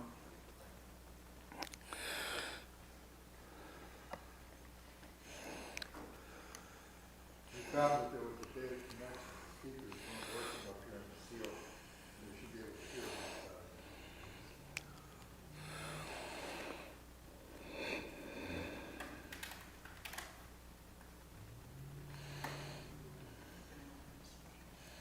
Huh?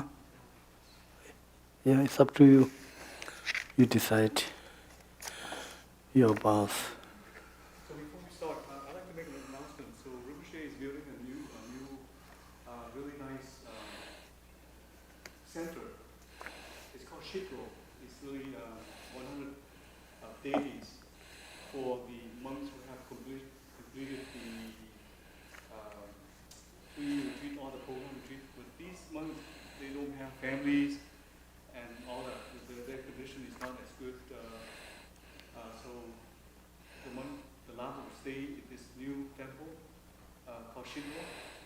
And so Rinpoche has prepared these thing called treasure vase to help with fundraising for that. And anybody who would like to get one, please talk to me or Lama. This one has, there's a Kuan Yin here. Oh yeah, yeah. So that's we call it Naga Vase or Naga Vas. So Naga is the dragon, you know. So Naga live within the oceans of the world. Naga believe that they own this world. They think this world belongs to them. They have been here many centuries. So therefore, they think this world, this ocean, all the minds belongs to them. But so now people control the world. So they use many different chemicals, weapons. They're testing bomb in the space, underground, in the oceans. So they got a lot of poison gas, the chemical, and all in all, so Naga feel suffering. All the environment change into poison, including oceans and the space, all in all. So therefore, so those Naga, ancient, they are Buddha students, they help to Buddhist students, and now also they need our help to cure their disease, to change the good environment. The environment which has been poisoned and polluted, we need to change. For that purpose, we prepare this vase, Naga vase. So this is special vase. So if we use this vase, we already blessed and well prepared. So this is like a medicine treasure for them. So if you put in the oceans, so all the inside the herb medicine, everything will be mild, and that will be good for Naga's world. So it will heal to Naga, and Naga will change our environment. So there will be not much disasters, the tsunamis and sickness. As Naga control all the diseases, all the sickness which cannot cure by medicine and doctors, it has been came from Nagas, because Naga feel very sad. They feel this world is owned by them, but with the human by do over. So everything becomes poison and they get sick. So therefore, by using this vase, so this is we call Naga treasure vase, we offer to the oceans, or also we can put in our backyard, front yard, in the Buddha's shrine room. So this way, that will help to all Nagas for their health, for their prosperity, for the wisdoms, for their life. So this way, we help to Naga, and Naga will help to our environment. We may not have much sickness like now. we may get freedom from all the disasters and bad environments. So we Lama prepare this fast special for the benefit of our world and Naga's world. And beside that, we use this for the fundraise. Actually, this is priceless. We use all the precious herb medicine, many blessing things, and all the mantra of the Buddhas, the Nagas, the Zambalas, the special Guanyin. So Guanyin, Buddha of compassion, always take care of Nagas. Guanyin have a special body, we call medicine body. Whenever the Naga get problem, so they get help from Guanyin, Buddha of compassion. So those Naga has been healed by Guanyin. So we also put Guanyin's photo, Buddha of Avalokiteshvara's photo, and then both sides have a dragon which symbols the Naga. Most of the Nagas' original form is like a dragon, like a snake, like a crab, and they have different forms. And also they have a supernatural power. They can change their body into different beings, such as human beings. When the Indian king Ashoka sent a lot of messengers to ocean to get jewels and treasures. He got everything, and then all the boats reach on the ocean.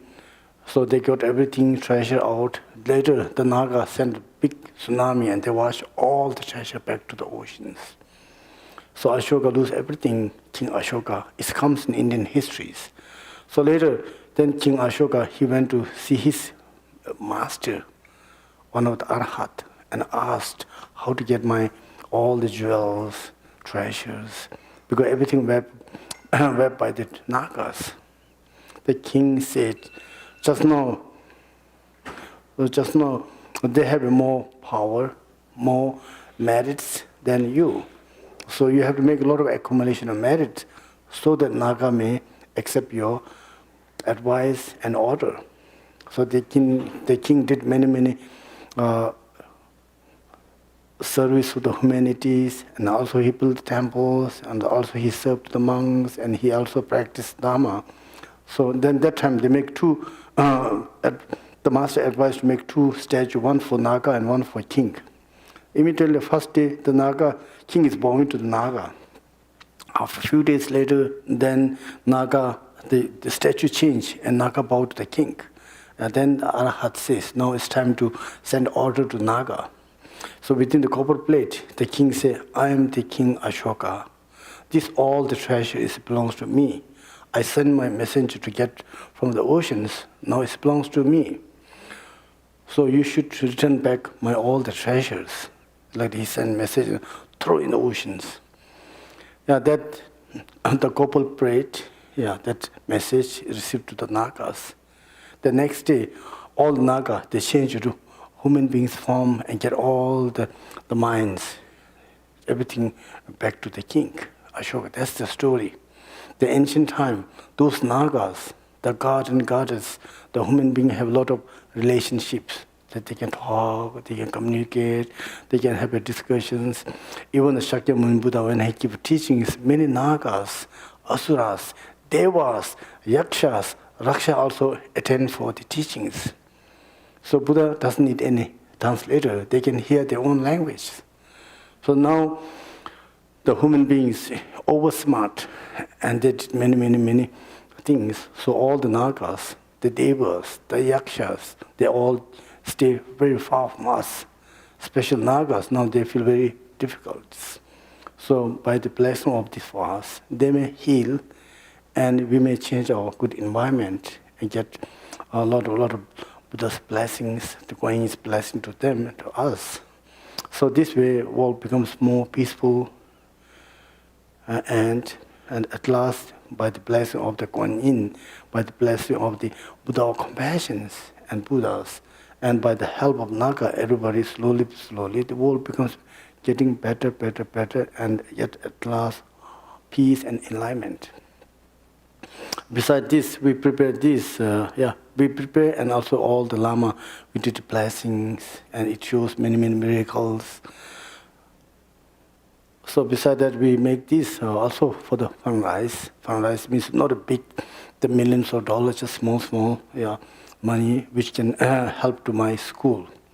I have Buddhist institute in Sikkim, which has been more than 30 years. So more than 60 campus, they are also graduate from my schools. Every year we have a graduations, and every year we have a new admission for students. So that way, school has been more than 30 years. And now, many Lama students, they graduate from my schools. Now also I have meditation center, retreat center, same as the schools, more than 30 years. So every 3 years and 3 months, we have a Lama who finish their retreat. So those Lama, some Lama, so they back to their own monasteries. Some Lama I send to different temple to teach.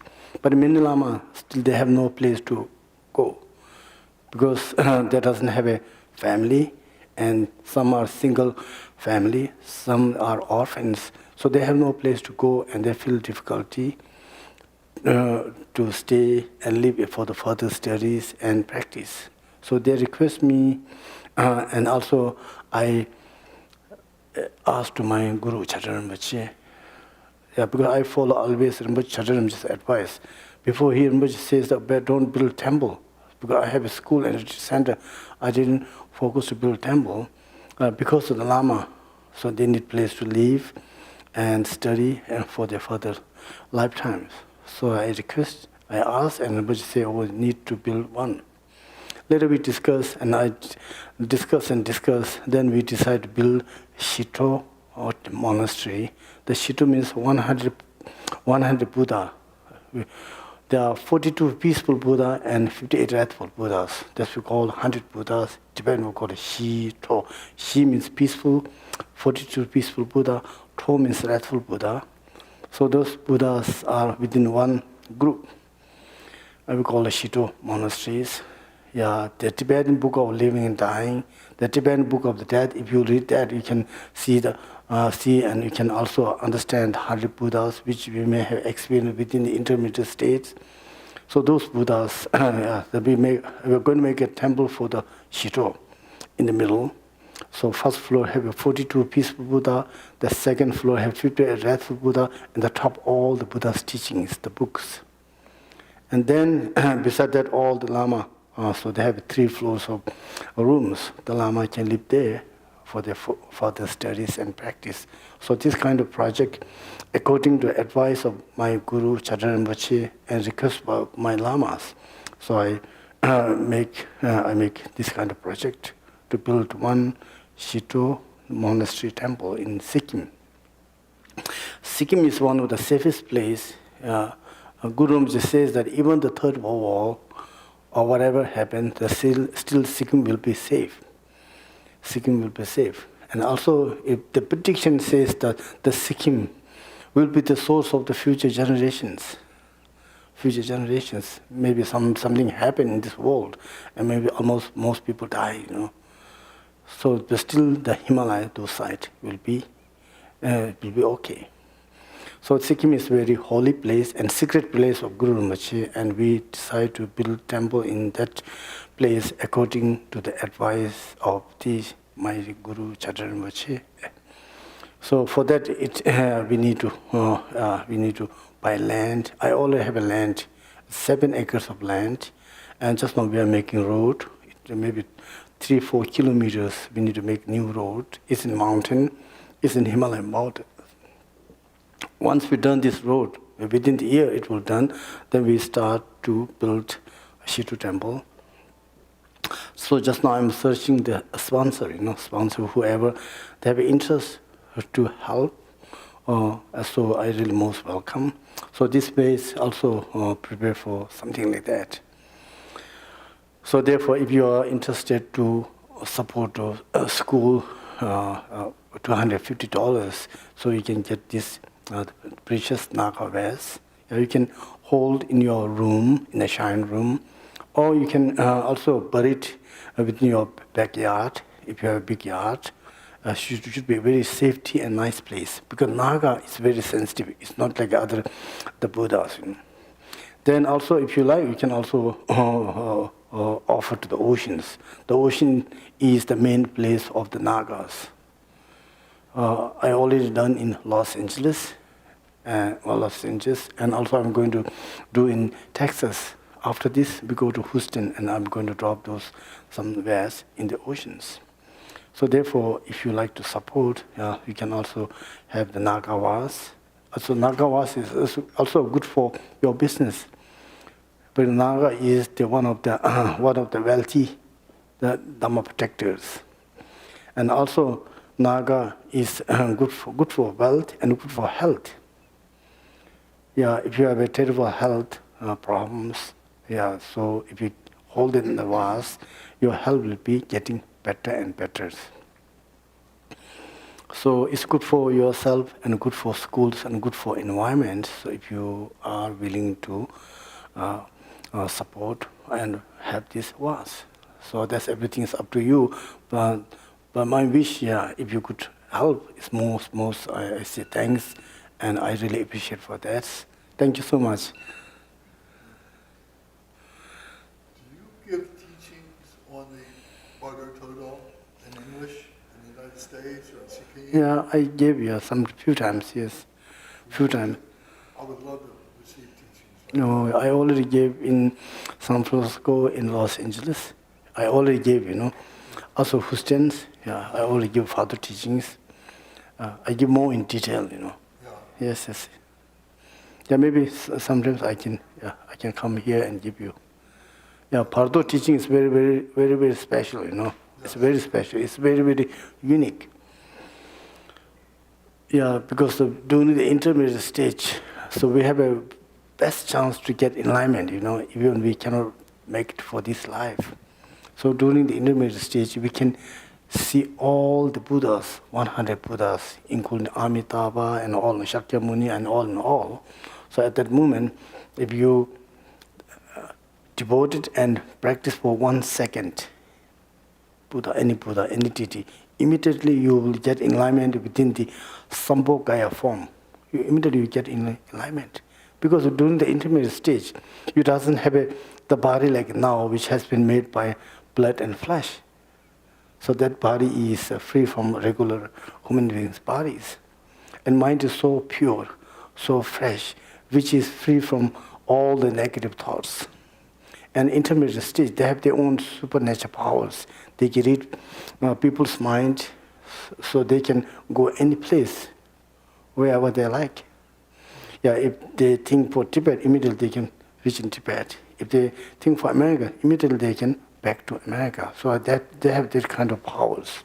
So if you think for Kuan Yin, if you think for Avalokiteshvara, if you think for Buddha of compassion and visualize, immediately you will change into Buddha, and then you will get enlightenment within the Sambhogaya state. So that's the best of the best time to practice and use our practice. Now we can do practice, but if we miss to get enlightenment, we can use those practice within the intermediate stage, and we have a full chance to get enlightenment. So therefore, Bardo teaching is very, very important for our life. Yeah, I give a few times, and then in case if we have a good karma, and then I can offer you here. Yeah. Welcome.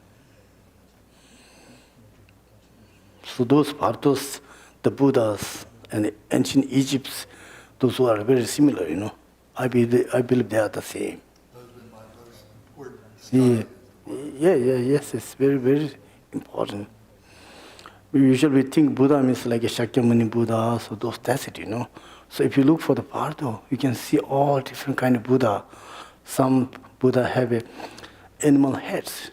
Yes, they have different forms, Like example, if you get enlightenment, our body will be like this, The physical looks like the same, but you got fully enlightenment, then you have a different form, but you are Buddha, Like that, if animal, they practice, they get enlightenment, but their form looks like animals. But they have a wisdoms, they have a compassion, they have all the powers. Like that different Buddha have a different form. Because of different being, they practice Dharma and got enlightenment within their lifetimes. So if you look for the Parto, 100 Buddha, they have different kind of forms. Yeah, some looks like a Shakyamuni Buddha, some looks like aliens, like those Herukas. Yeah, some looks like habits human being, habits animals, habits birds, habits human being, like that. They have different forms. And it's a very, very possible, So whoever practice, so they will get enlightenment. We can see Buddha have a different colors, skin colors. Now we understand we have different skin colors. Once we get enlightenment, our body will look like the same. We have to draw same things, Like we are drawing lamas pictures, like that. So therefore, Buddhas have a different form. Yeah, if you look for the 100 Buddha. So if you understand these are Buddha, so during the intermediate stage, then we really recognize, oh, this is Buddha. I already understand. I already saw these Buddhas in tankas, in the painting, in the movies. So immediately, so then you engage with Buddha and you get enlightenment. So fast, so wonderful. So therefore, Bharata teaching and practice is very most important for the enlightenment. Do you have an English translation that you prefer? So I think there are few books, few books about the translation of Tibet, translation of Bharata Chatur in English, but they have edited, In the many beginning, Tungpa Rinpoche has a Tibetan book of that. Tibetan Tungpa Rinpoche, Chokyung Tungpa. Yeah. Also Sugyan Rinpoche and also a few others, they translate. So, but you can look more, more in advance.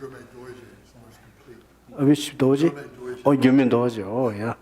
So like the Gyumin Dorjee, you can find in English. That's wonderful, so wonderful.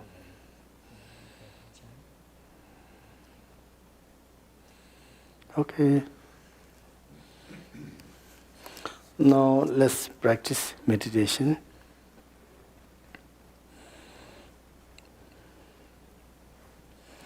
Yeah, first start from the seventh posture. Before that, try to have the perfect motivation. Perfect motivation. So we must have a devotion towards the Buddha, Dharma, Sangha. And we must have a compassion to all the sentient beings of the sixth world. So then we have to think this world as a Buddha's world, Buddha's Pure Land, and all the living beings are the male or female, the Buddhas or Bodhisattvas. By having those ideas, please focus on practice meditation. So before that, we have to go through before the actual meditation, we have to go through the preparation of meditation, which I already introduced you this morning. The first preparation of body, we have to make 7 the postures of the Buddha Bharatana or Buddha Amitabha. Yeah, first one is sitting. We have to sit very comfortably without having any pain and problems. If you sit very comfortable, then your meditation will go very smooth and peaceful. So you can use the Vajra posture, or the lotus posture, or relaxing postures, or you can use the Maitri Buddha's posture, sitting on a chair. So whatever, we have to sit very comfortable with full relax. We should not have any tension. We should not have any hesitations. We must totally relax our mind and stay in presence. Your both hands should be meditation gestures, same as Buddha Amitabha and Bharatana. Then you should be straight, your back, and both arms should be in balance. Both shoulders should be in balance. Your head should be a little bit bent, and you have to curb your tongue and to close your mouth very normally. Then both eyes should be focused on the tip of the nose. Then breathe normally and stay in presence.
So now the second, the preparation of the speech. Yeah, please make hand gesture.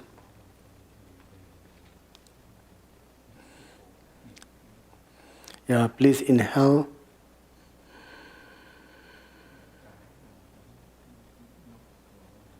Then hold.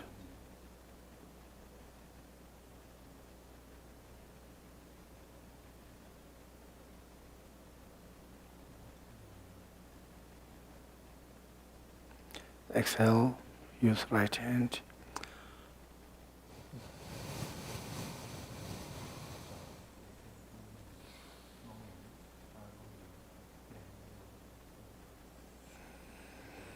Again, inhale and hold breath.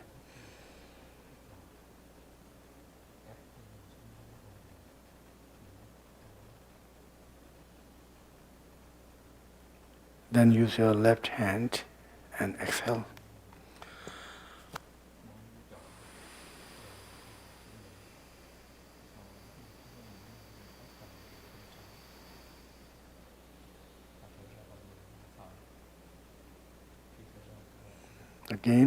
Again inhale. You are receiving all the positive energy of the universe, the heavens, and the Pure Lands and Buddha and Bodhisattva in the form of 5 colors of the light. And hold. Then exhale.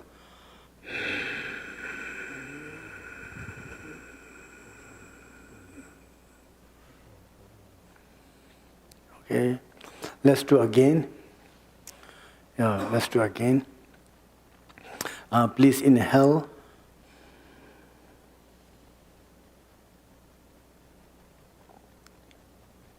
And hold.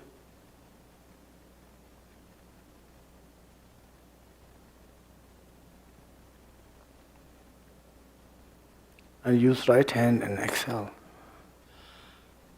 Right hand.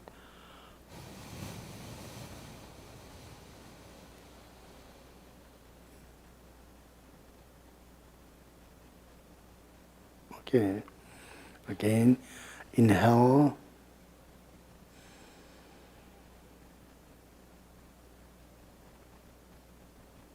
Hold.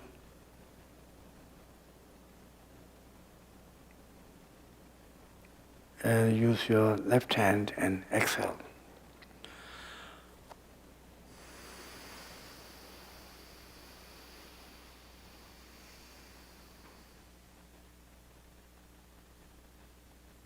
Again, inhale and hold.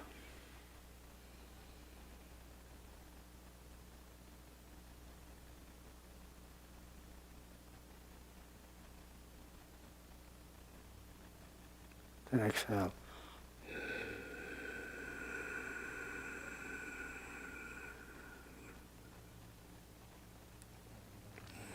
Yeah, we'll try again. So make sure our practice.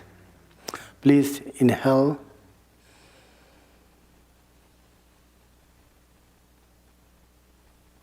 Then hold.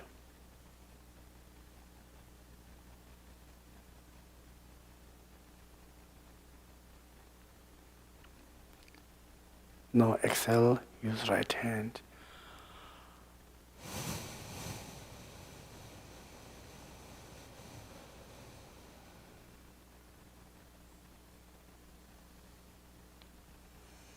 Again, inhale.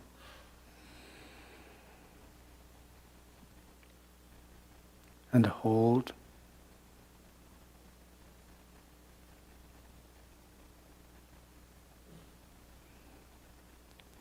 Yeah, use your left hand and exhale.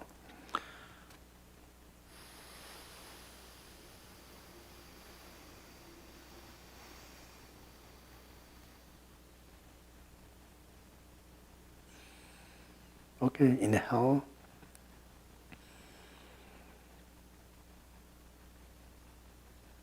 And hold.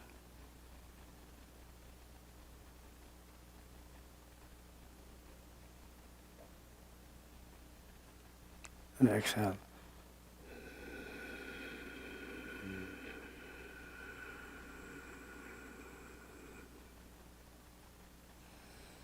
Okay.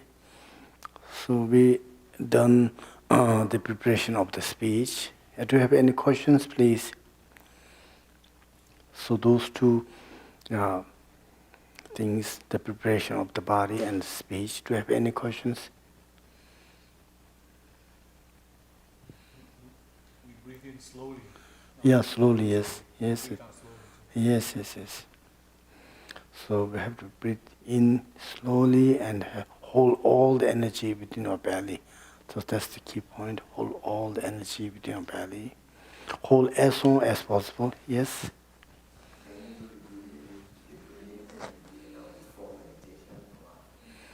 Before the meditation.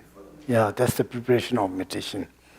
Because when we go outside, if we don't feel comfortable, physically and mentally, so when you do the breathing meditation, breathing exercise, that will help you to get peace and calm. Then it means you release all the negative energies. You feel more comfortable and easy to get into meditation practice. It's very, very important. Thank you. So the breathe in, do you require very slow, subtle, or just ordinary breathe in? Sort of breathe in and give out a very, Very generally, yeah, you shouldn't make big noise. Not like that. Yeah, just breathe normally. You should not too hide that. Not like that. Just breathe gently, normally. That's.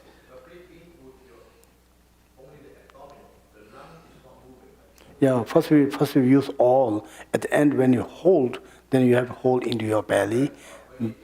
Yeah, hold in belly. Then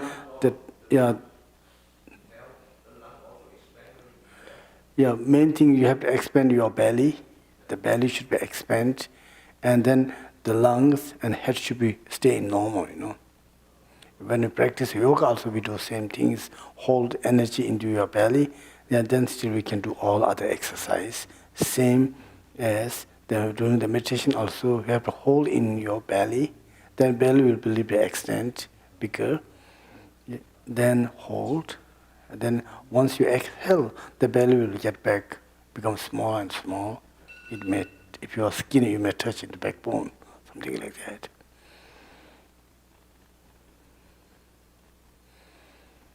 Yeah. Sometimes if you feel more, or if you're not feeling comfortable, still you can do more and more.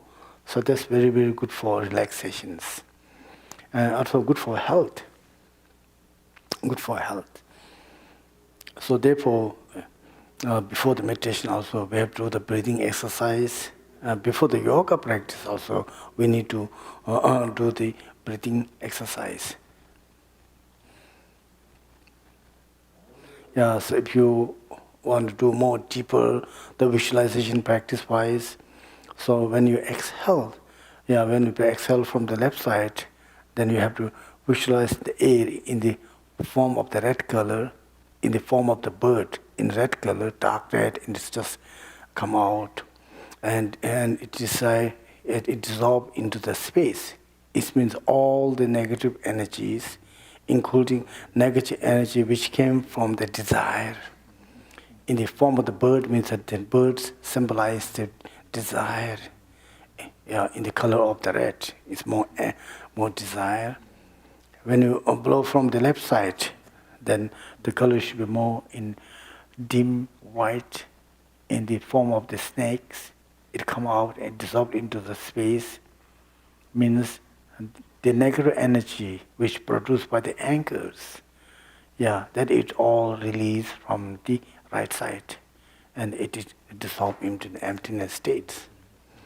So when you exhale from the both, so we have to visualize the black energy. It comes from here in the form of the pig, P-I-G, pig. It's a dark color. It dissolves into the space. Means all the negative energy which produced from the ignorant states, it comes out in the form of the pig, and it dissolves into Dhammakaya state. So that also, if you visualize more in detailed way, you can also visualize in that way. The symbol, yesterday I told you, this morning I told you, like a smoke, all the negative energy in the dark smoke. form, it come out and it dissolve into the space energy, space.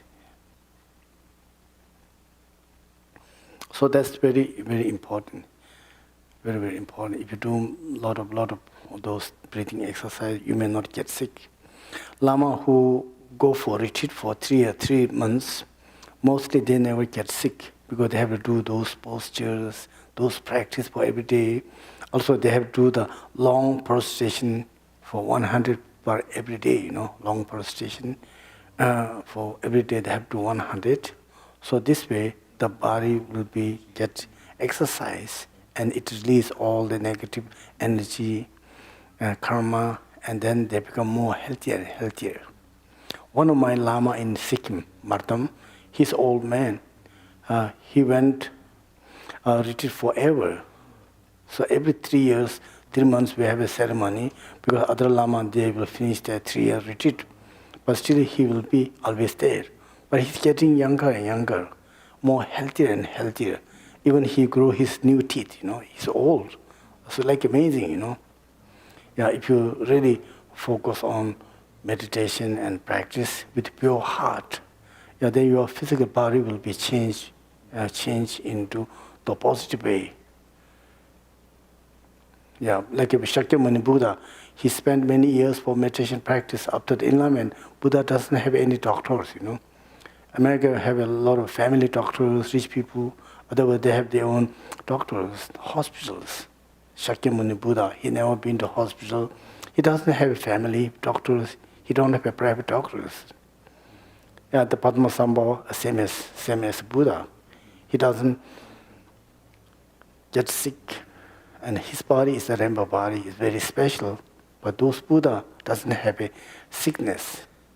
So those Buddha, even that doesn't need a glass, So eyes become sharper and sharper, better and better. And their sounds it's become more special, As I told you this morning. Whoever sit nearby Buddha or very far, they can hear the same sounds. One time the Mughal Putra, he was so surprised, how come I stay nearby or the last I can hear same sound. Then he wanted to check Buddha's the power of the sound. He went very, very far, but still he can hear Buddha's teaching very clearly without having any disturbance. And he went more and more far. At last he cannot see Buddha, but still he can hear the Buddha's teachings. So that's one of the specialists of the Buddha's speech, like this. And Mughal Buddha, he liked to see the Buddha's Ushni, top of the head. Buddha so tall, and then he have a light and orals. So after the enlightenment, his body have a 2 or 1 like this, and then also he have a Ushni, it's made by light, like an antenna, The TV have an antenna, like that. Buddha can receive all the informations. So Buddha is tall, no one can see top of the Buddha's head. But Mughal Putra, the Buddha's student, he's special for miracles. He tried to see the top of Buddha, and he fly very, very far. Still, Buddha is higher than him. As long as he fly, but still Buddha's head is like that. He cannot see top of the Buddha's Ushni. So that kind of characters are Buddha. So Buddha is very, very special. So Buddha's body, Buddha's speech, Buddha's minds are so amazing, The Mughal Putra itself have a supernatural powers. No one can do the competition. No one can make competition with the Mughal Putra. He have a supernatural powers. Within 1 second, he can make round the whole universe for 3 times. Zzz, zzz, zzz. Within 1 second, he can make 3 rounds, So more faster than light and more faster than wind. Because mind has that kind of power and energy, which is more faster than light and more faster than wind energy. So therefore, people who really go through the deep meditation, so at last they get enlightenment, they get arhat stage, then they will receive those kind of power. Powers are not coming from outside because our natural mind is the Buddha. It starts to open our chakras, open our mind, open our wisdoms. Then awareness come out, and all energies are there. Example, this sun, cloudy. We cannot see the shining. Once the cloud go out, we can see all sunshine. So like that, our Buddha nature has all the qualities of Buddha's, the body, speech, and mind. Once we get rid of the echo, once we get rid of all the obscurations, negative thoughts, and alayas, and all in all, then we are Buddha. And we have all the qualities of the Buddha's body, and speech, and the mind. So therefore, if you practice, then means we will get enlightenment. Sooner or later we will get enlightenment because we have a Buddha nature within ourselves. So now, after the preparation of the speech, now we will go to preparation of the mind. If you like to visualize Guru Rinpoche in front of you with full of light, or if you like to visualize Kuan Yin, white color, or if you like to visualize Amitabha, red in color. So whatever you like, you can visualize any Buddha.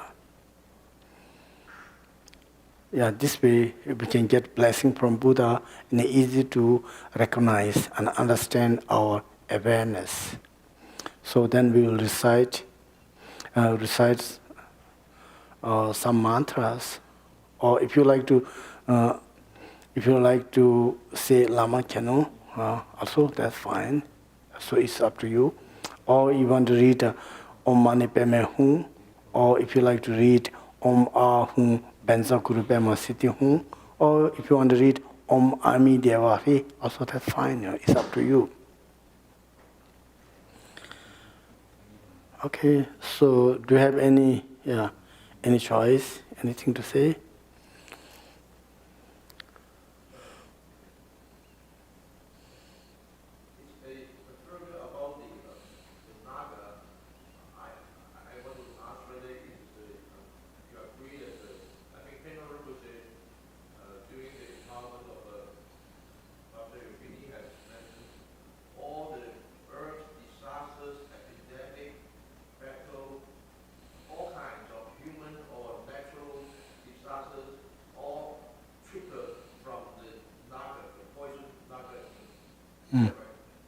Pardon?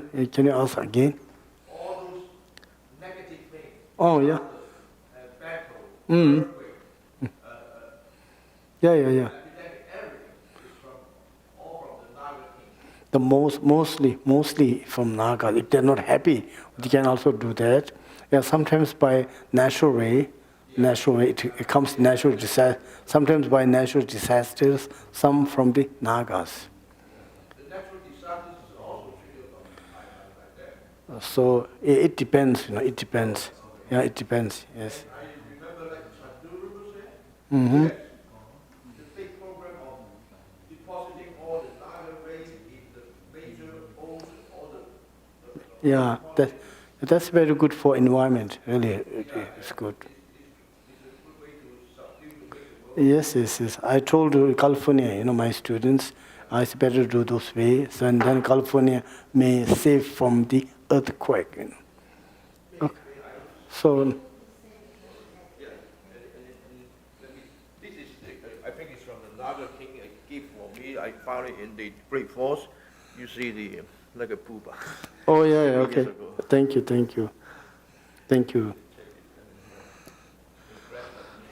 So I don't know, maybe Benno Rinpoche and Changdur, they know this, it must be very special metals. Okay, thank you. So now first we are going to practice the preparation of the mind. Which one you prefer to recite? Guru Rinpoche's mantra or Tara's mantra or Amitabha, whatever? Or Guru Rinpoche, okay.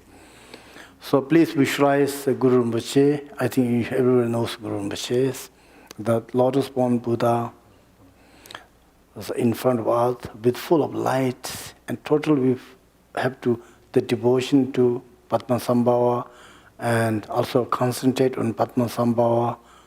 Then we have to recite the mantra. After the recitations, and then Padmasambhava melt into light and dissolve to oneself. Then oneself become one with Padmasambhava, especially Padmasambhava's mind, the wisdom mind, becomes one with our mind, then have to stay in meditations. Okay, now I'm going to recite the mantra of Guru Rinpoche. Om Om Benzang Guru Padma Siddhi Om Om Benzang Guru Bema Om Om Benzang Guru Padma Siddhi Om Om Benzang Guru Bema Siddhi Om Om Benzang Guru Bema Siddhi Om Om Benzang Guru Bema Siddhi Om Om Benzang Guru Bema Siddhi Om Ahom Benzang Guru Bema Siddhi.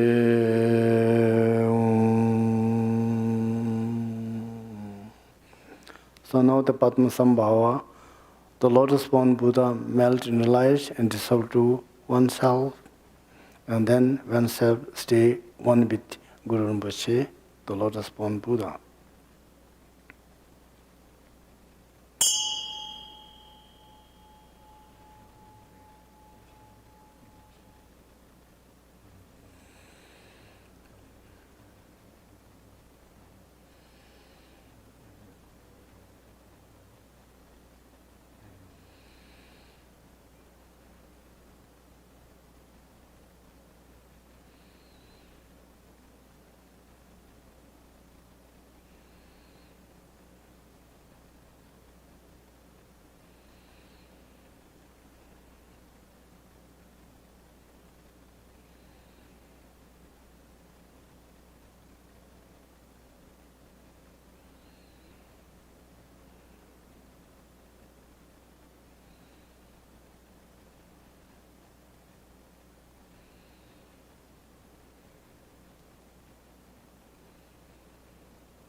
Okay, so that's the preparation of the mind. The preparation of the mind. Now, we already done the preparation of the body, making 7 postures of Buddha Paratana, and the speech of, then we are using the energy, exhale and inhale, and then the preparation of the mind, become one with the Guru Rinpoche and stay as it is. So those are the preparation of the meditation practice. So if you are going to practice meditation for any place, any time, so better to start from those 3 preparation. So this way, then your body, your speech, your mind will be ready to practice actual meditation. So meditation is easy, but it's a very long-term practice. So meditation has two aspects. One is concentration meditation, and another is the wisdom meditation. The concentration meditation, one-pointed meditation, and the wisdom meditations. So we are going to practice the concentration meditation, the samatha meditations, the shamatha meditation, the concentration meditation. If you want to practice shamatha as well as the concentration meditation, for the beginners, we need to have an object. So this morning, I used Amitabha's the photo, and also you can use any Buddha's image or photos or any symbol, any letters.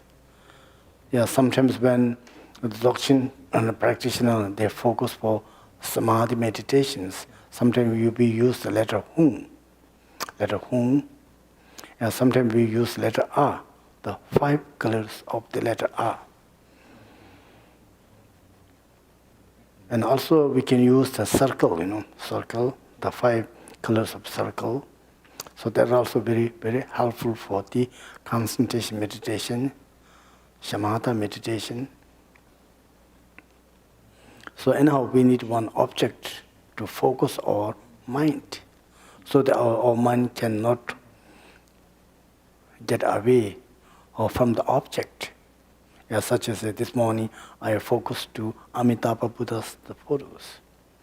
Also, you can focus to Amitabha or any object. It's not too big, something like 6 inches, the size-wise.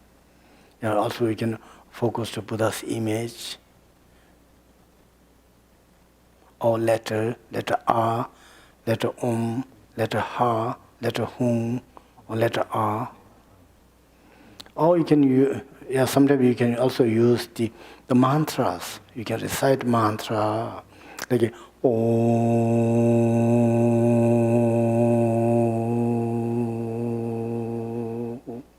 Like you can recite mantra and focus on within the sounds. So that's also simple and easy for the beginners. Or just focus to Buddha's image or form or painting or any kind of form. So anyhow, for the beginners, if you use any object, that will be very helpful to practice their concentration meditation, shamatha meditations. So according to shamatha meditation, the stillness meditation, it has 9 steps. So to get into shamatha meditation or concentration meditation, it has 9 steps. The first step, which you call resting on the object. Some they translate fixation. We have to fix our mind into the object, onto the meditation object. So when we focus on the object, so that moment, our body, the mind, speech should be totally relaxed and always engage with the objects. You should not go your mind beyond the object. Your eyes focus to that image or object. Your mind should always stay with that object. Your mind and your eyes should not go away from the object. Have to stay again, stick on that object as long as possible. Yeah, sometimes you may have thoughts, distractions, because we have a lot of habitual minds. We have a lot of depression minds. So we may have thoughts. We may get lost from the object of the meditation. Still, by the help of the mindfulness, immediately you recognize your faults of meditation and focus to same object. Have to again and again. So this way you can improve your concentration meditation. You can improve your shamatha meditation practice. the concentration meditation is very, very helpful for your daily life. If you are well experienced on concentration meditation, your memory will be better than others. So you will not forget.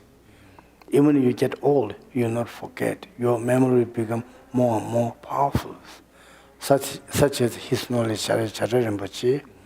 Even he Rinpoche get very old, but still his Rinpoche's heart is same as young kids, and his brain and his memory is perfect. Yeah, even without using the glass, Rinpoche read all the books. So that's amazing, you know.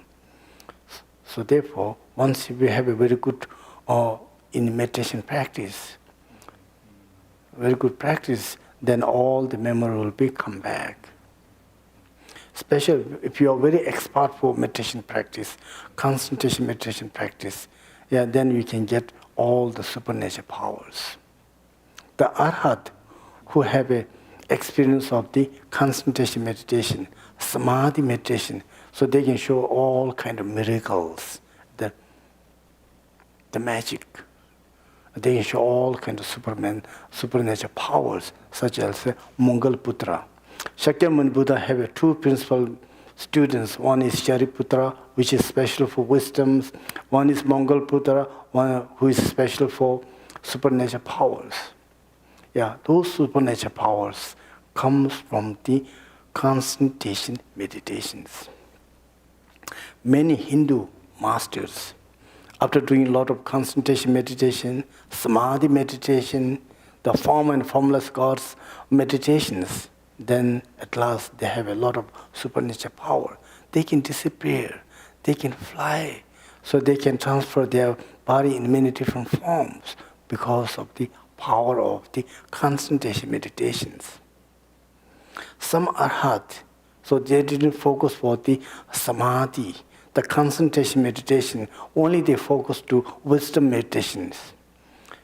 So those masters, even they reach the state of the arhat stage, but they doesn't have a supernatural power. The supernatural power comes from the concentration meditations.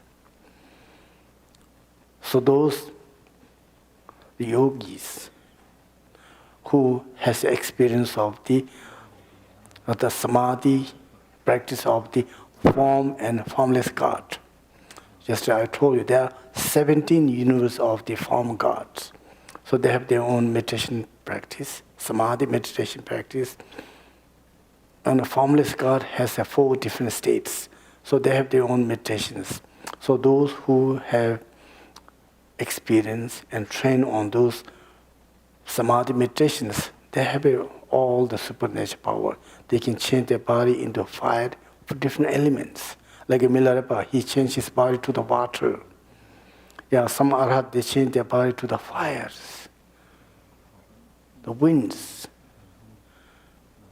and in different forms because of the power of the concentration meditation. It's just very, very powerful. So therefore, if you're looking for the supernatural power or something, if you are looking for the enlightenment also, we need to practice concentration meditation. The being Dzogchen students, we should not practice a lot of concentration meditations, because if you focus on only the samadhi meditations, then we may have a wonderful, wonderful experience. We get lost into those experiences. And at last, we will not get enlightenment, we may die, you know. So therefore, being Dzogchen students, we have to practice a samadhi meditation, shamatha for a few months. Unless if you get a one-pointed meditation, so that's it, that's enough. That's more than enough. After that, then you have to go through the Dzogchen practice.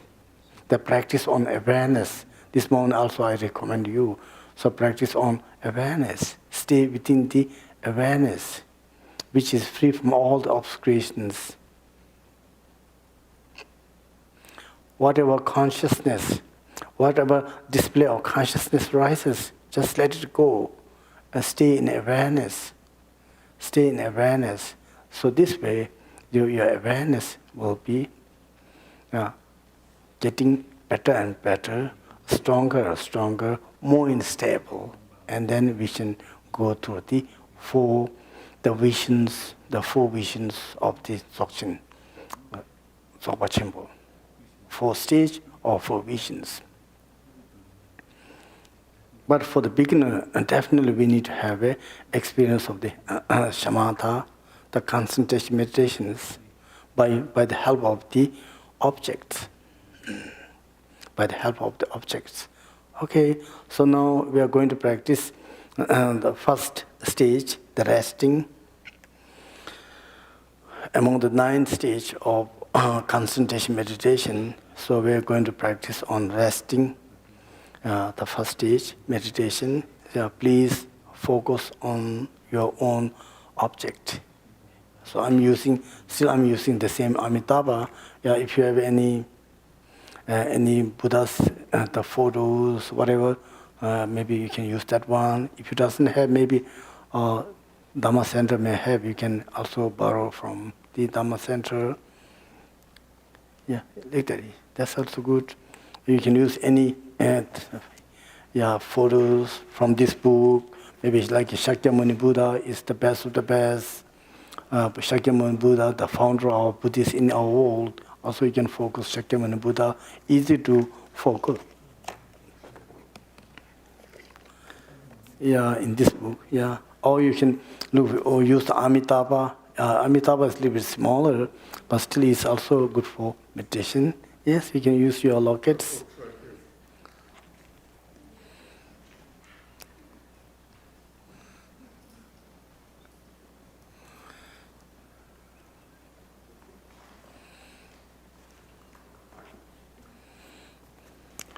So no need to visualize, just focus on Buddha, Buddha's from the top of the crown, below the lotus. Just only focus on Buddha, Shakyamuni, the whole body, whole in all, like this one. This more bigger, yes, this one.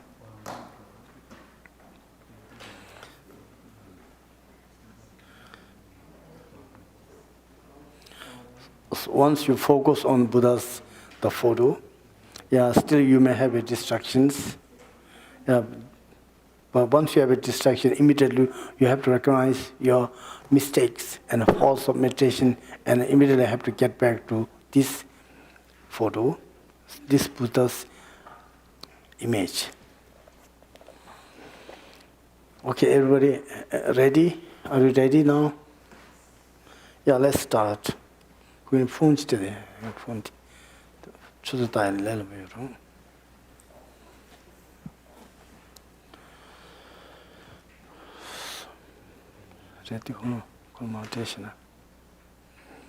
I'm going to check for the timing. It's like a swimming, Okay, so let's start. Please focus on Shakyamuni Buddha's photo. Just we practice for first 1 minute, then let's see.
Okay, so now the second, you can try to watch only half of the Buddha's body, half body, not in below, not in lotus, and Buddha's feet, and also not Buddha's hand and backing ball, just above the heart.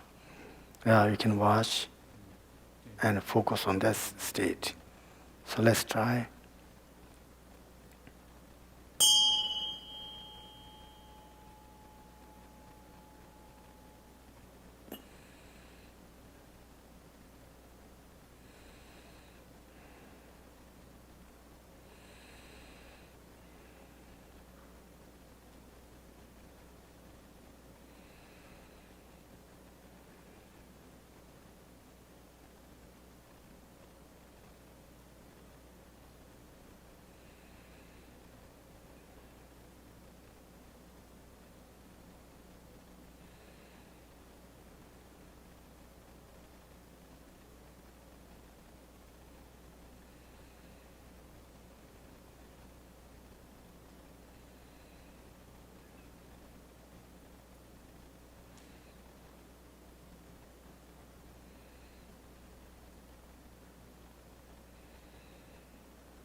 So now let's focus to the Buddha's heart, the level of the heart, just only middle of the heart.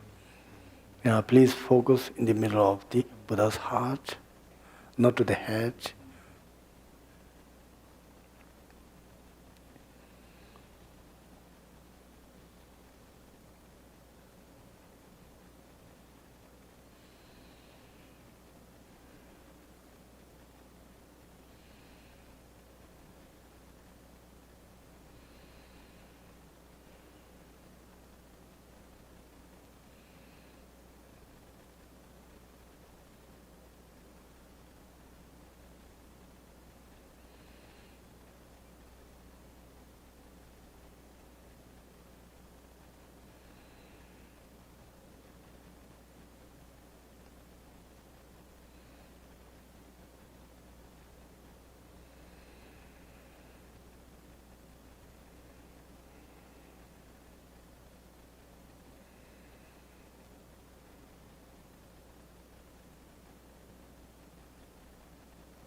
Now finally we can focus in the middle of the Buddha's eyebrow, in the middle of the eyebrow. Just focus on that state.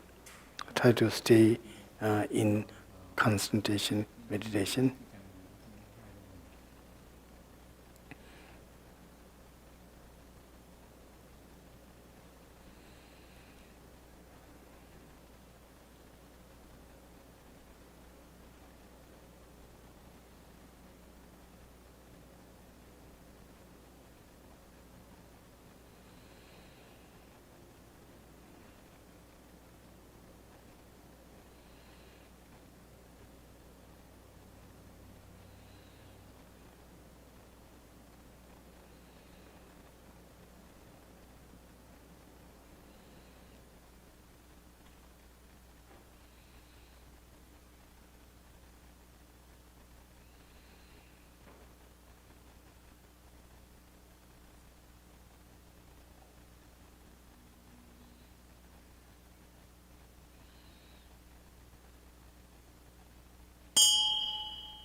So after the concentration meditation practice in the first level, then we can try to visualize the Shakyamuni Buddha in front of us without using the with Buddha's photos, and just visualize the same Buddha in front of us. In front of us. That's another level. But you should not close your eyes. When you meditate, we have to open our eyes, not full open, half closed and half open. If you close your eyes, then you may have an experience of the dullness and you fell asleep. So whenever you practice meditation, you have to open your eyes, not fully, half. But later, if you are able to practice doctrines, then you have to open your eyes fully, you have to open your eyes. Sometimes you have to look into space, sometimes indirectly, and sometimes below. But now, for the beginners, we should not fully open, otherwise we cannot control our mind. We may have more distractions, then our mind will be lost. So therefore, we have to half close and half open. So this way, we may not have distractions, and also we may not have a dullness state. Our meditation becomes more unstable and more unclear. Okay, so let's use the same posture and visualize the Shakyamuni Buddha in front of us.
Okay, now relax. Now relax, just relax. So visualization is also very powerful. If you practice visualizations, your memory will be back and getting better and better.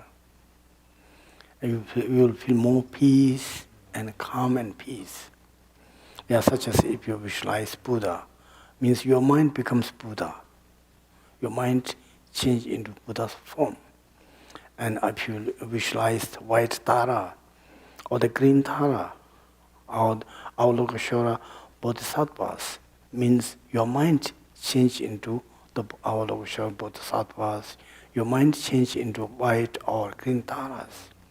So that's your mind, because you make imaginations. So that's your imaginations, and that's your mind.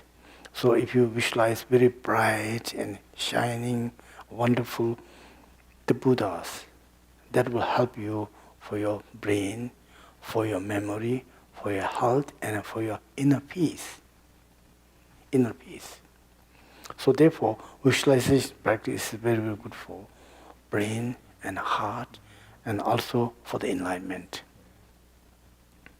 Sometimes if you're having a lot of depressions, you're not feeling happy, you have bad experience, terrible experience, then immediately you have to visualize Buddha. Especially if you visualize the white Buddha, white Tara, white Avalokiteshvara, that will be much more better. Immediately you will get inner peace.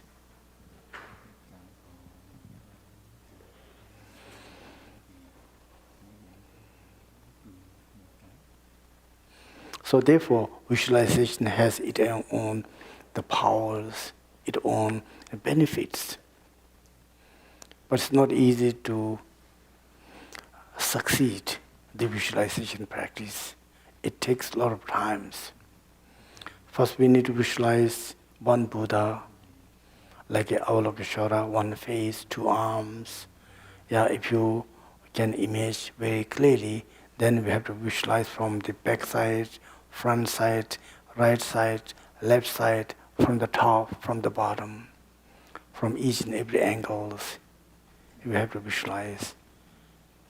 Once you visualize very clearly, then you have to visualize yourself as a Avalokiteshvara, starting from the right eyes, then left eyes, your right eyes change into Avalokiteshvara's eyes, then left side, then all the nose, mouth, step by step, then at last, total, you can visualize yourself as a Avalokiteshvara. The body is made by light, not flesh and the blood. So like seriously, if you could visualize one Buddha very clearly, and then the Avalokiteshvara need to increase the face, increase the head, increase the arm, increase the leg. Like you can see the 1,000 arms Avalokiteshvara. So those kind of meditation is very high level meditation. Those kind of visualization is very high level visualizations practice. It's not easy to visualize. So beside that, then we can visualize many other, the Buddha and Bodhisattva. If you are good in 1,000 arms, Avalokiteshvara, the Bodhisattvas, then you can also visualize many others. The white Tara, the green Tara, all others. We have to increase the numbers of the Buddha, increase the face, increase the arms, increase the legs, increase everything. So this way, then at last, if you practice again and again, even if you close your eyes, you may have a vision of Avalokiteshvara. Whatever you visualize, you can have visions.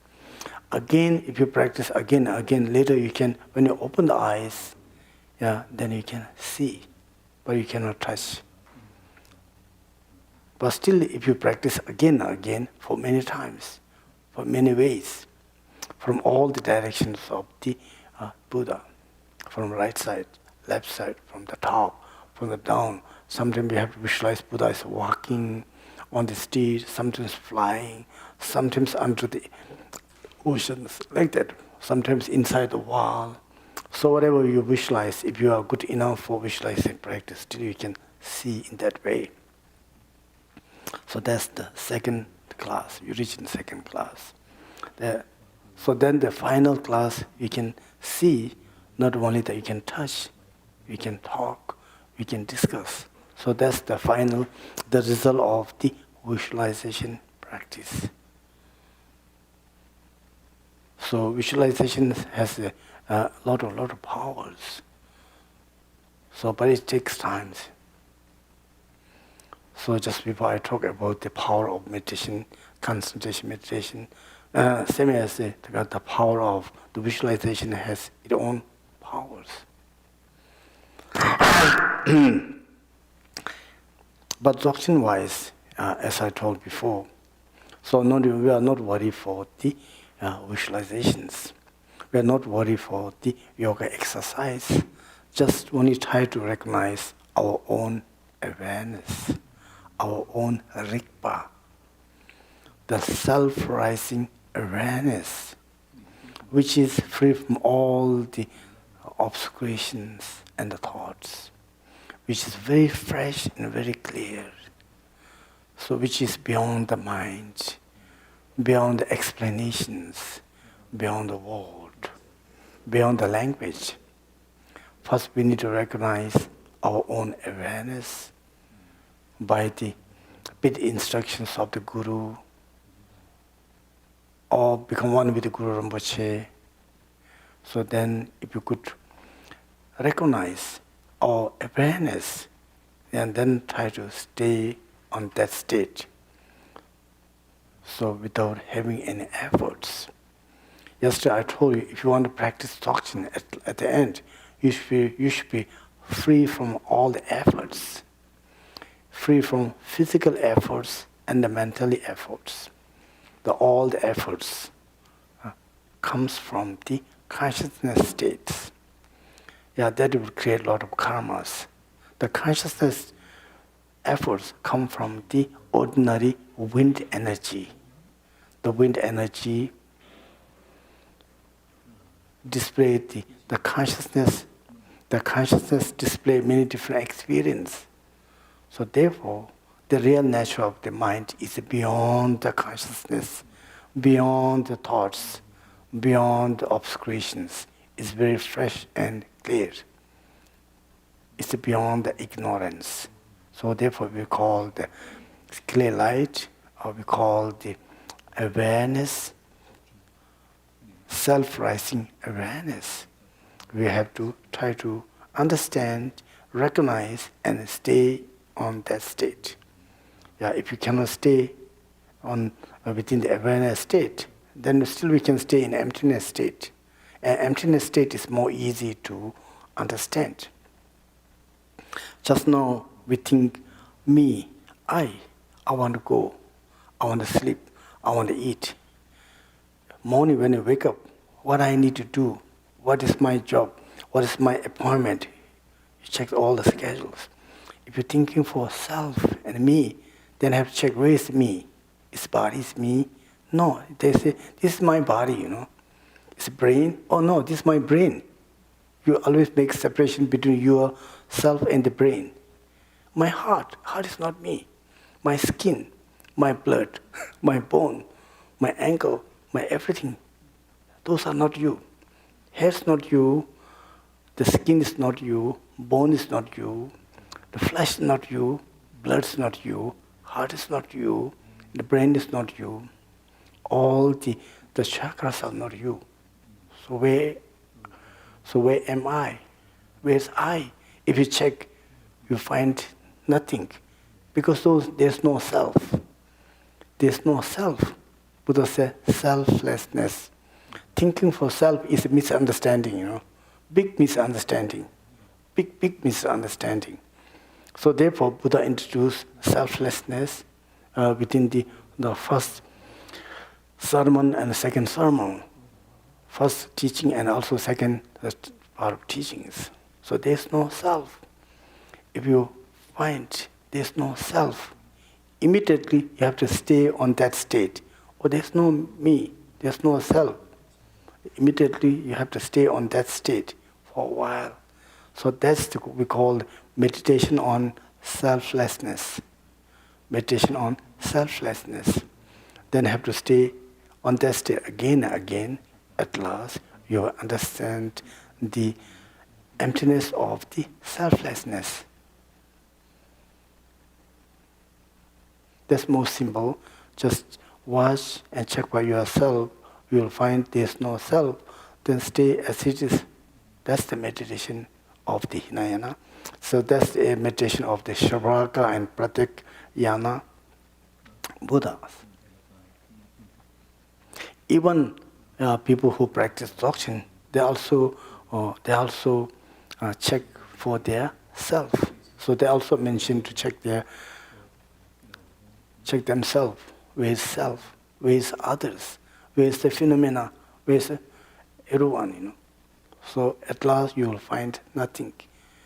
At last you will find nothing exists by itself. If you understand that way, if there is no self, there is no others. If there is no self and others, there will be no subject and object and activities.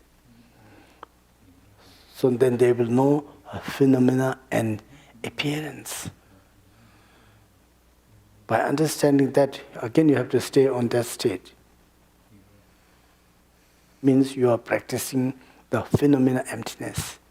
You are practicing emptiness, the phenomena emptiness. And then if you go more higher, then the emptiness state will be free from all the extremes. Free from all the extremes. The 4, 8, 16, 32 extremes. Free from all the extremes. Free from all the thoughts, free from all the consciousness, the display of consciousness, then have to stay there as it is. So that's one of the highest meditation on the Prajnaparamita. That's the most highest practice on the emptiness state. But the Dzogchen emptiness state and Mahayana emptiness state is a big difference.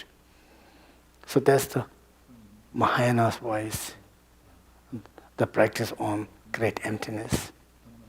And then have to stay on that state again and again, means you are practicing phenomena emptiness. Any question? Yes. I'm sorry, Master. Hmm? Clear what is how to check the emptiness. Yeah, you check, what's your name? May I know your name?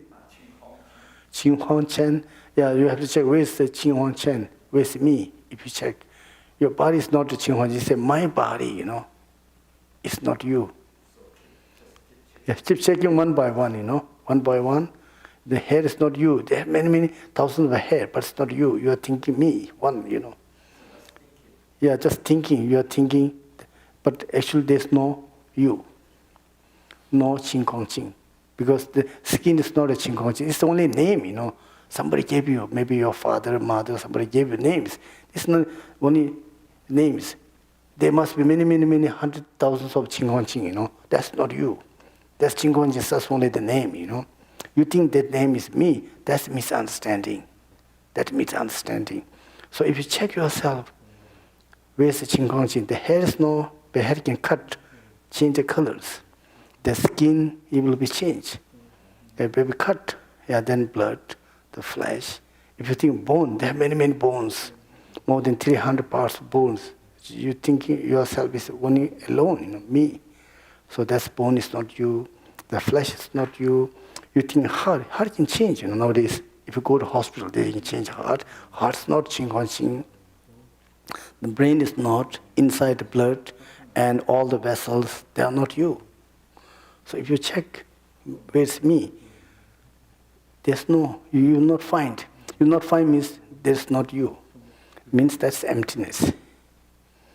If something is in this room, if you check, you can find it, If you check and if you not find means there's not there, Like that, Qing Kong Qing, if you check, means only the name.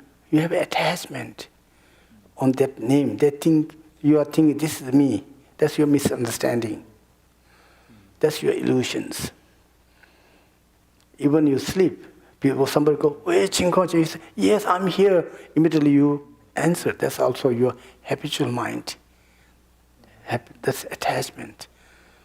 So therefore, name is not you, the brain is not you, the heart is not you, skin is not you, and your house is not you. You say, my house. It can be sell, rent, destroy. So if you check one by one, you will not find self. That's called self-emptiness. But you have to check by yourself and understand there's no me, there's no Qing Kong Qing. If you understand there's no Qing Kong Qing, immediately have to stay on that state. Don't move from that thought. Stay and stay. Then later the mind become more clear. Then you will totally understand there's no me, there's no self. You have to practice many, many times, because we have a habitual mind, After you practice many, if you sleep, immediately, I need to go. If somebody calls Qing Kong Qing, immediately you say, yes, I'm here. That's all the habitual mind is so powerful, So you need to practice many, many, many, many times. Then at last, then you get rid of those attachments, habitual mind. Then at last you will understand the self-emptiness, such as those arhat. Arhat, so like a Nagarjuna is very popular. He understands the nature of the emptiness. Even somebody cut his head, he have no feelings. It's so amazing, So amazing. Somebody cut his head, he have no feelings, no pains. So like that, once you understand the emptiness, then you will be free from the emotional feelings. free from the feelings.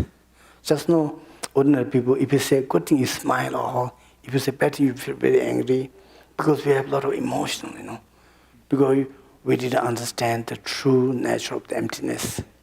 Like a Buddha, if you praise to Buddha, or if you criticize Buddha, Buddha have no feelings. He have same. If somebody hate to Buddha, somebody praise to Buddha, according to the experience of Buddha, he have the same equanimity, equalities. Like, because everything is we produce from our mind, from our misunderstandings. So therefore, we have the problems, We have feelings. We have heart attack. We become crazy, because we overthink, over-attachment, over-misunderstanding, like that. So there's no self. If you understand biologically, that's the best way. Then you have to stay on that state for, you can try it for a few days, then you will feel different. You will feel different. The later, truly you understand this selflessness, then you become, what you call Arya, the holy beings. Arya means beyond the sixth world. So then you become totally different. Looks like the same, even you wear same clothes, but you feel different. You are not within the sixth world. You are above all. You are the holy beings. The Sanskrit we call Arya, Arya. Arya Dev, Arya, like that. The holy beings, holy beings, you become like that. So we need to get used, There's no self. We're always thinking for self, self, self, and now we get used to thinking for self. Then if you practice on selflessness again and again, at last you will understand the selfless emptiness. Same as your name, If you have a new name and you write down, register, ask your friend to call this name, the people call. Later you'll forget old names, and you have a new name. You are thinking that's me, That's the habitual mind. The Chinese people, even they go to America, they're looking for Chinese restaurants. America, they reach in India, they're looking for hamburgers and pizzas. That's the habitual mind. It's so powerful, It's like that.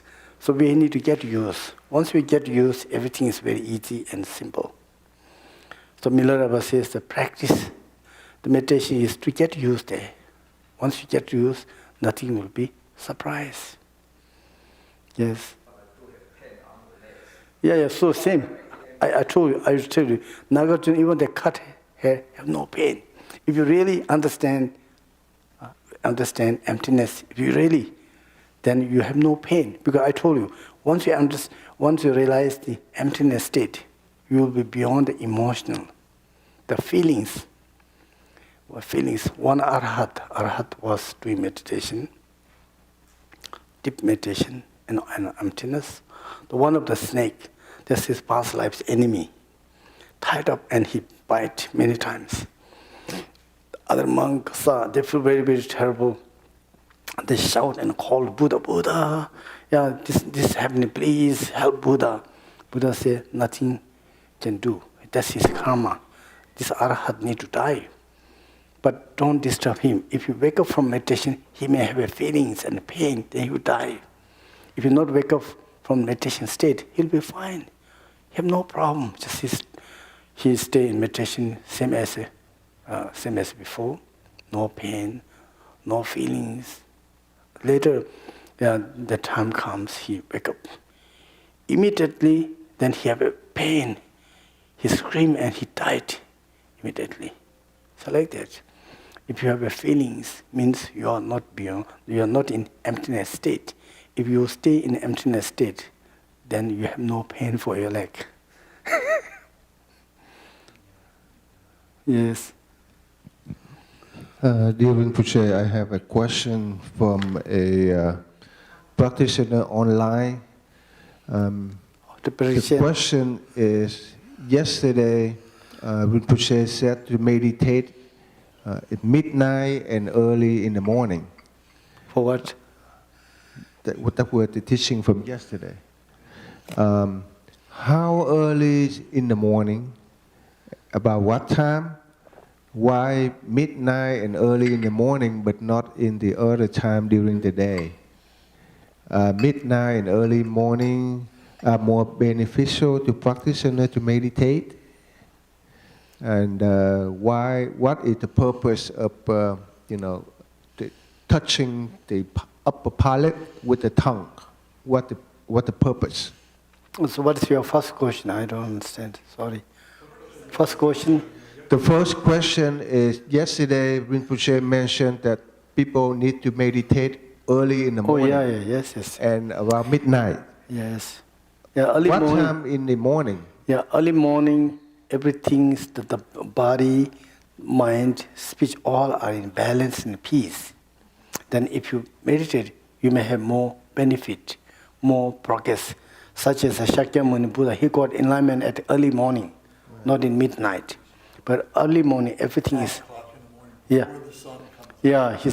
it looks very fresh and clear. So then everything becomes more activated. So like my the retreat center Lama, so they start the practice at 3 a.m. Every morning, 3 a.m. to 6:30 a.m. That's the first sections, like around 6 to 8. Yeah, so therefore, the early morning is the best time to practice meditation. And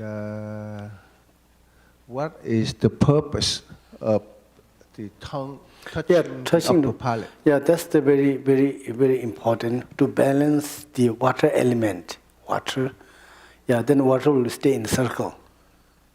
The water within our body, we have a water element. It will stay in the circle. If you not make curve, then if you just like sit like this, then immediately the water, mouth in water, from mouth it comes water. Again, then you need to swallow it. Then you swallow it again, and that will disturb to his meditation, her meditation, and also disturb to others. When you go through the deep meditation, you can also hear the sound even you swallow the water. Even if we use the watch, we can hear the sound of the second, tick, tick, tick, tick. We can hear, because our mind becomes so sensitive and clear. So therefore, if you swallow your mouth in water, again, it will disturb you to your meditation practice. So need to curb. Once curb, you don't need to have that problem. You will always stay meditation in peaceful and quiet. All the water element will be in balance. Thank you, Rinpoche. Welcome. Yes.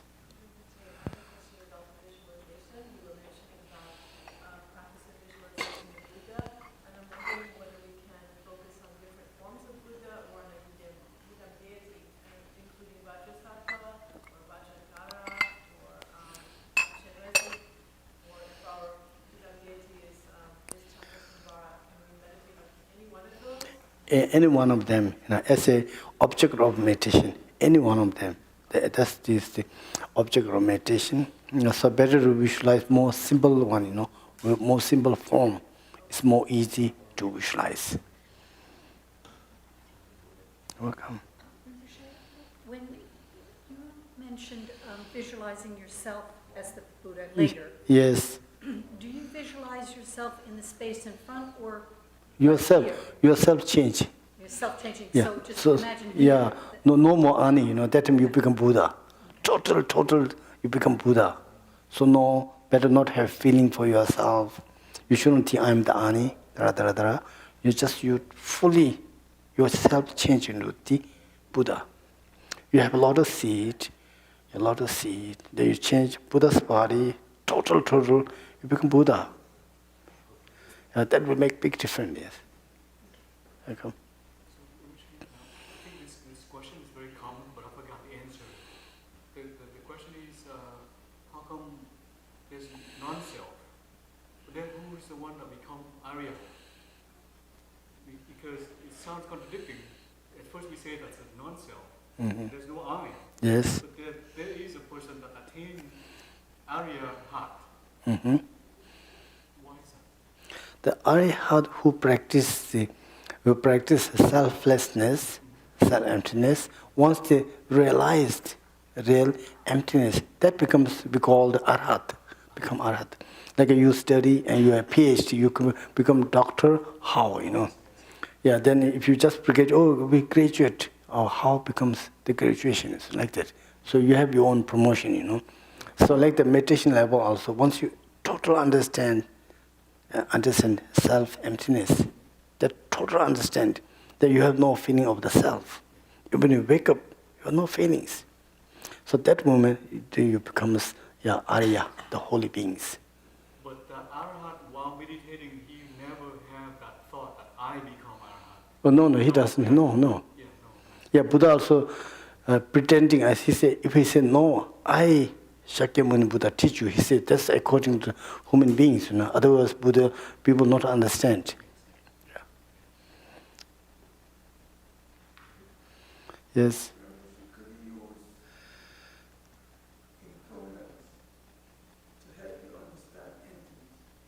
Pardon, sorry.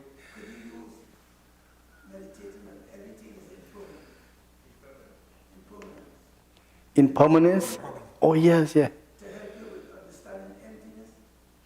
Yeah, that will help to understand emptiness. Yes, yeah, everything, if you understand as impermanence, that will help you to understand emptiness, but not really.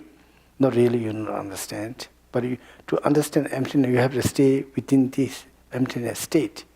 But by the help of the changing the impermanent, then you can also understand emptiness. That's good, yeah. Yes. Yeah, Buddha also says, if you understand the cause and effect, also that will help you to understand emptiness.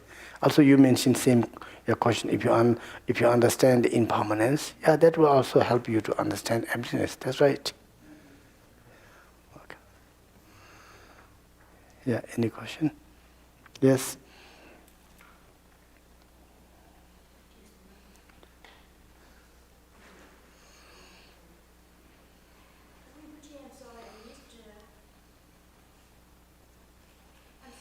This morning's teaching. Oh, but, yeah. Yes, I'm very sorry I came late. No, please, don't say sorry. But I read in books, in different sources of information, that the two types of meditation, samatha and vipassana, have different purposes. Yes. The first one, samatha, is one that aims at calm abiding. So we come to the single-minded, the result is single-mindedness. Yes. And the second type, vipassana, leads to development of wisdom.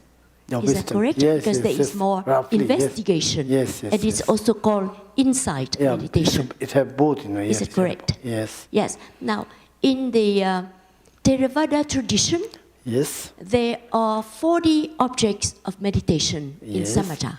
Yes. So in Dzogchen meditation, is it the same? The meditation, they have unlimited. There are many, Unlimited. Many. Just now I talk very, very simple and easy and the main point, you know. There are many, like Mahayana, also there are 37 the limbs of meditations. So that's all regarded as the wisdom meditations. And before that, they have to go through the concentration meditations. It has many aspects, like Mahayana. So Hinayana, there are many different classes for the meditation states. So Buddha is so smart, he gave meditation teaching to different students as a different way, you know. So they have different characters, different thoughts, like that. So he gave many. So total become 84,000. And Dzogchen have many, you know. Dzogchen have many. I told you Dzogchen Tantra has 6,400,000 of tantras. And briefly, main tantra, it has 17 tantras. So those 17 tantras, it divide into three, you know. Three classes. I told you yesterday, the mind, the space, and instructions, like that. But the way of meditation has endless, you know. So many different kind of meditation. Dzogchen also many different meditations. I see. So Samantha Yes. meditation Yeah, can be Samantha. practiced in different ways in different Oh, traditions. yes. Okay. Yeah, like a And- Dzogchen, it says, Dzogchen wise, the example I can show you. Yeah, sometimes you have to use one like this bell. Yeah, then let a hum comes from our heart, zzz, and they make round, zzz, zzz, stay on the top of the bell. And then another hum, zzz, yeah, all hum one after one. Like, then you have to focus, and at last everything, all the hum come back and dissolve in the heart. Like this. First, just visualize, then you focus on the hum, then everything come back one by one. Yeah, sometimes we have visualized letter R, the space, white, the crystal white, then the yellow, then the red, then the green, then the blue, and then all in one of one. Like that, there are many. Those are samatha meditations. And for the visualizations, we have to focus to the mantras, that are also part of the concentration meditations. So there are many. I see. So for a new practitioner, where should we start if we are new practitioners? Yeah, we start what we like to practice. If you like to practice Hinayana or Mahayana and Vajrayana, so which school you like to practice, so that subject-wise you have to practice, not all together. Like if you go to a hospital and get buy all the medicine, if you eat, you die, like that. Like that, if you use all together, you be confused. Many students, American students, they go to different center and get all the teachings.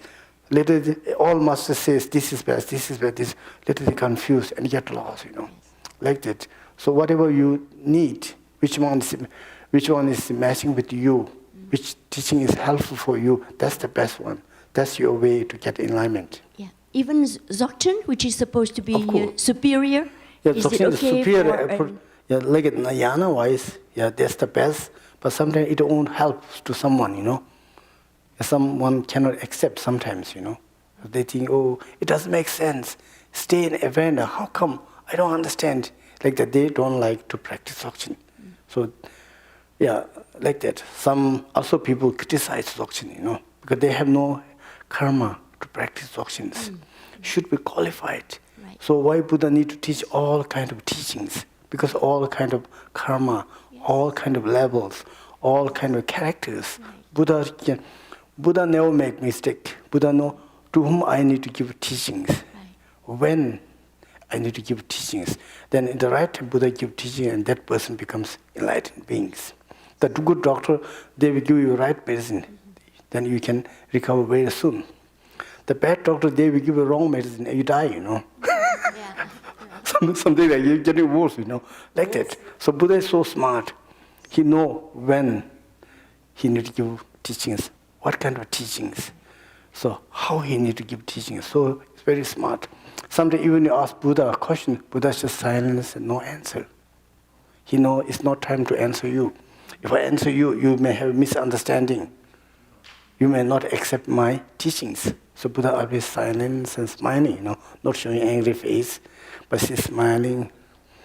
Yeah, sometimes Buddha, if you ask questions, Buddha asks 2 questions to you. Yeah, they let you choice, So that's way of the answering, So there are many ways to teach and advise to promote the students.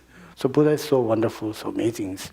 So we have to choose Dharma, which one is matching with you. That's right. That's the best of the best. But according to the Yana-wise school, and I was that Ati Yoga is the best. It's Buddha saying, The Buddha says, Tantra saying, that's the highest Tantra. Even his son Dalai Lama also get Dzogchen teaching from Tinggu Chenze Rinpoche. I was with there, like that. But that's for Tantra-wise. If for personally one, which Dharma is matching with you, helpful for you, that's the best. That's the best of the best Tantra, same as medicine, Which medicine is good for you, you have used that one. If you eat all, you get problem. Then you lost your liver, kidney, and you die soon, Something like that. Yes? Thank you, Rinpoche. Oh, welcome. Yes, please.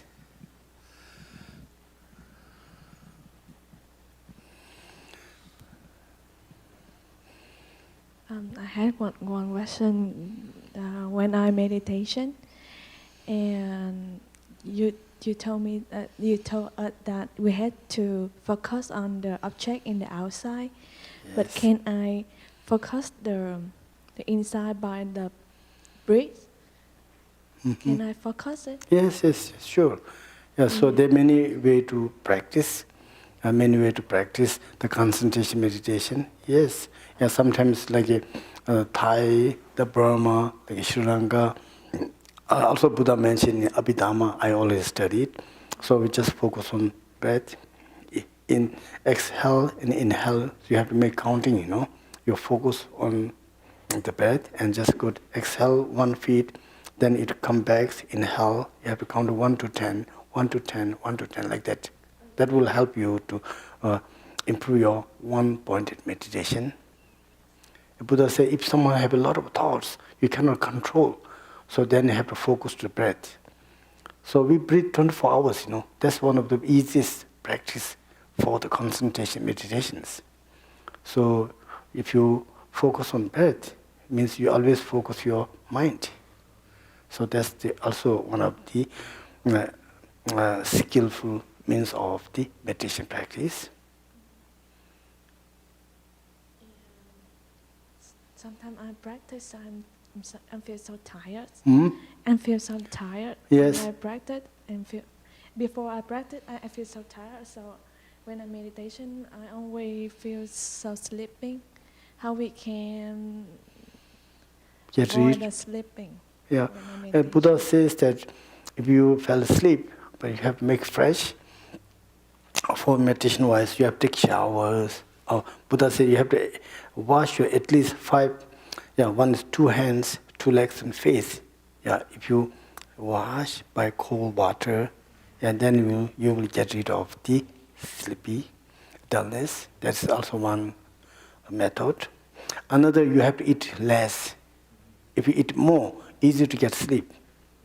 Yeah, because of the food. Then another is because of clothes. Buddha mentioned clothes. You should not wear very heavy, thick clothes. But India is so hot, you know. So you have to wear the light clothes. Otherwise, it may, if you wear thick clothes, you feel very warm and immediately easy to fall asleep. And another is if you work very hard in outside and immediately just sit and meditate because you're so tired, you have no energy to practice meditation. Immediately when you sit down, you relax, immediately you feel dullness and you feel sleep. So there are many reasons, not one reason, you know. Yeah, so you have to check which is main purpose, main reason you fell asleep. Yeah, because of the clothes, because of the weather, because of the food, because of the tired, because of the weakness. Yeah. So there must be one reason. You have to search by yourself and then you have to use the method how to get rid of that one. And mostly when Lama or monks go to meditation, first they have to wash their hands and the legs, and feet and face. That will make more fresh. Then you meditate, you will be more fresh and you will not fall in sleep. Some old monks, they feel more sleepy. So then Buddha teach about the walking meditations. Walking meditation, walk and meditate.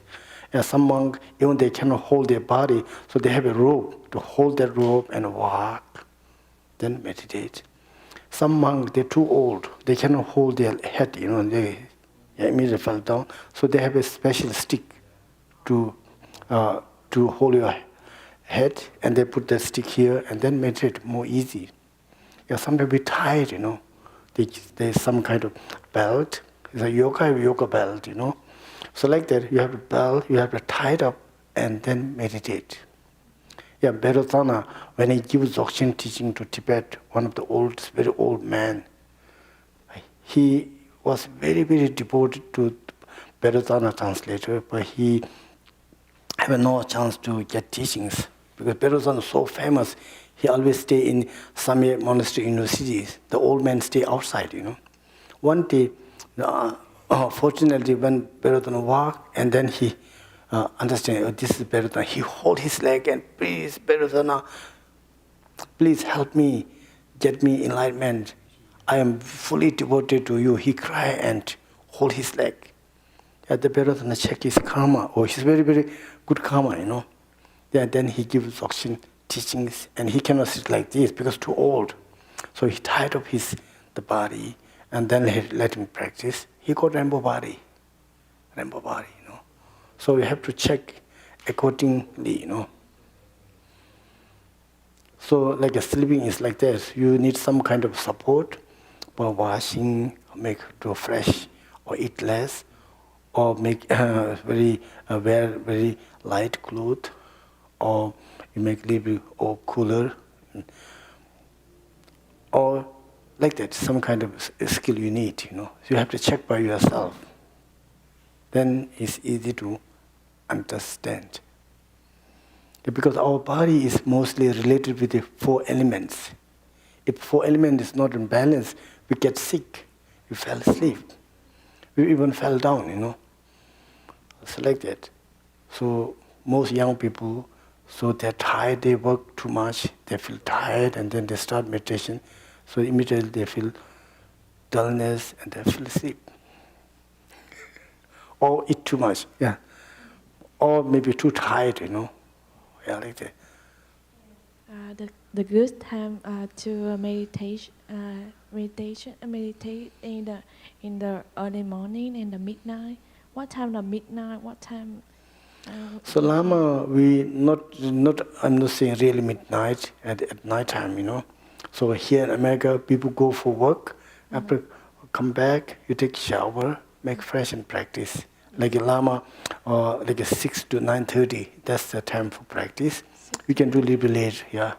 Like this. After job, come back home, take shower, make fresh, don't eat too much dinner, just eat very less, and then if you practice, you feel more comfortable.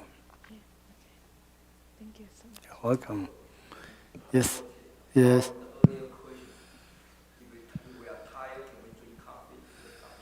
Yeah, that's up to you, Yeah, some people drink coffee, it will help you to wake up.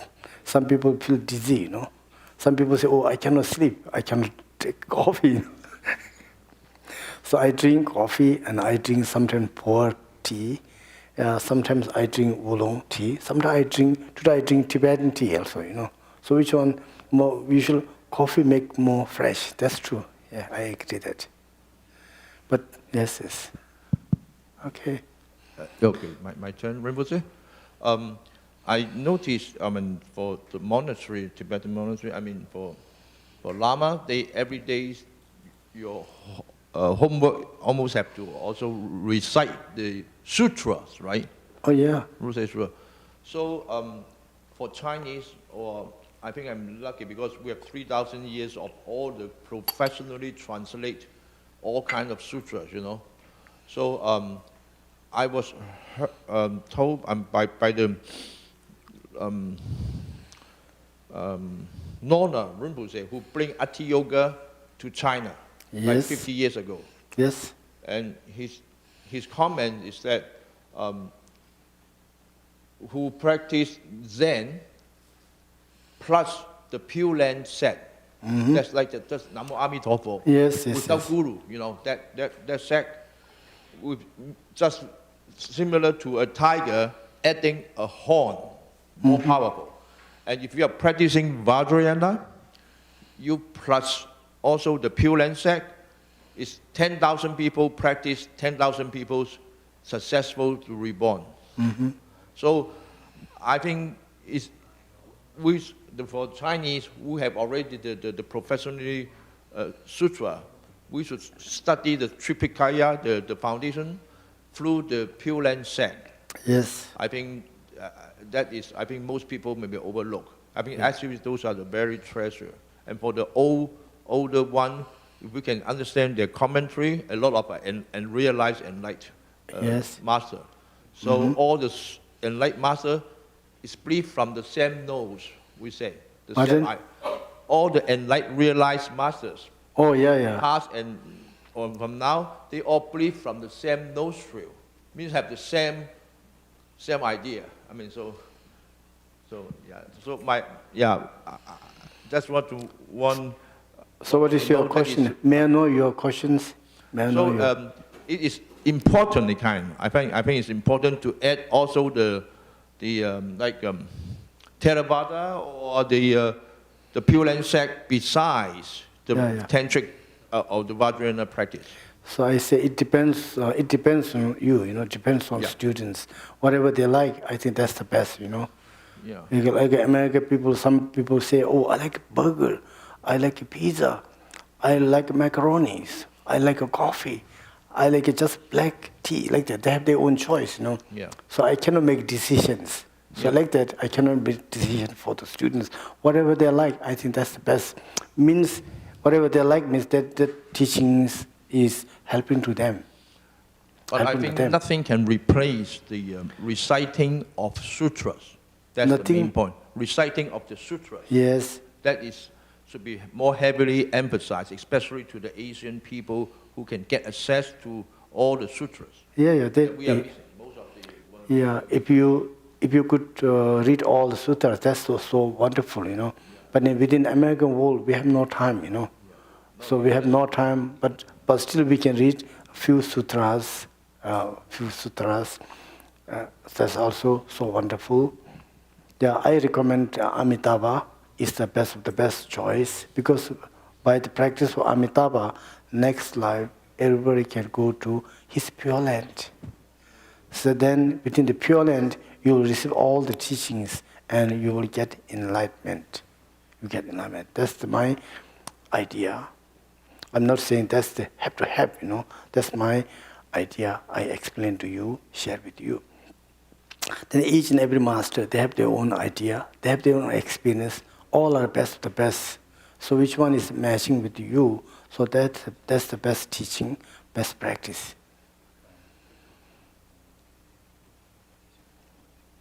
Okay, any question? So I think that's for today. Yeah, this time I feel very happy to see you all in here.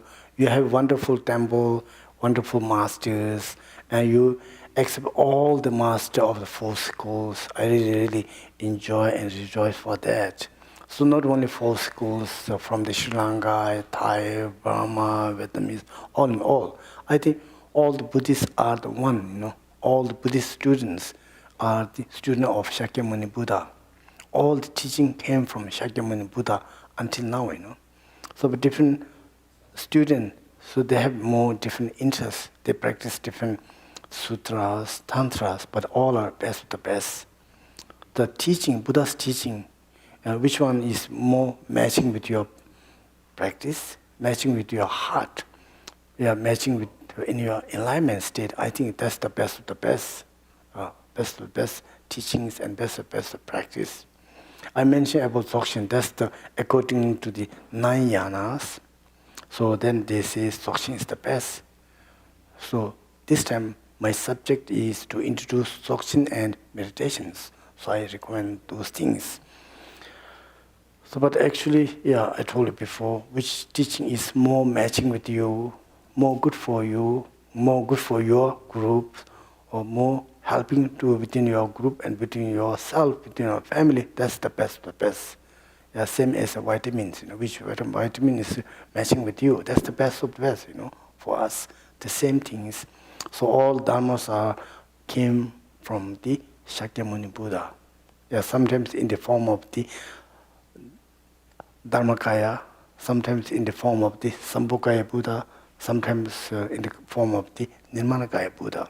When Shakyamuni Buddha is going to pass away, then some student asks, what about the Vajrayana teachings? The Shakyamuni Buddha says, I will come, after 8 years later, I will come in the name of the Lotus-born Buddha, the Padmasambhava. So then I will introduce and teach all the Vajrayana teachings. Buddha predicted, Shakyamuni Buddha predicted, and he comes in the form of the Padmasambhava, Lotus-born Buddhas. So Lotus One Buddha, he really introduced the Vajrayana in Uddiyana, in India, in Nepal, in Bhutan, in Sikkim, in Tibet, as well as China. So, but the Tibetan people, they're very, very devoted to Dharma. They stay in the middle of the Himalayas, So they're always with a study and practice of the Guru Rinpoche. So we are holding the lineage of the Padmasambhava. And Padmasambhava says, future, my Dharma will go to Western world, now in here, So we are so lucky that we can study the Guru Rinpoche's teaching and practice. We have a chance to study Dzogchen's, which is the source of enlightenment for one life. So we are the best of the best, we are the most lucky one, and here you have wonderful temples, wonderful masters, wonderful all the minister, all the workers. I really would like to say thanks for the chairman and member of this Dharma Center, and also thanks to everyone who come to see me and get teaching and also ask questions to me. I feel very so happy, and I really touch from to my heart. Then, I'd like to say thanks to everybody, and also I'd like to say thanks to the great translators, and also Mr. Hao and his wife Nung. So they are great bodhisattvas. They really help me, help my Lama, help my school. I really appreciate their help and support and compassion minds. So I am very happy to see all of you, and thank you so much. So giving me, thank you.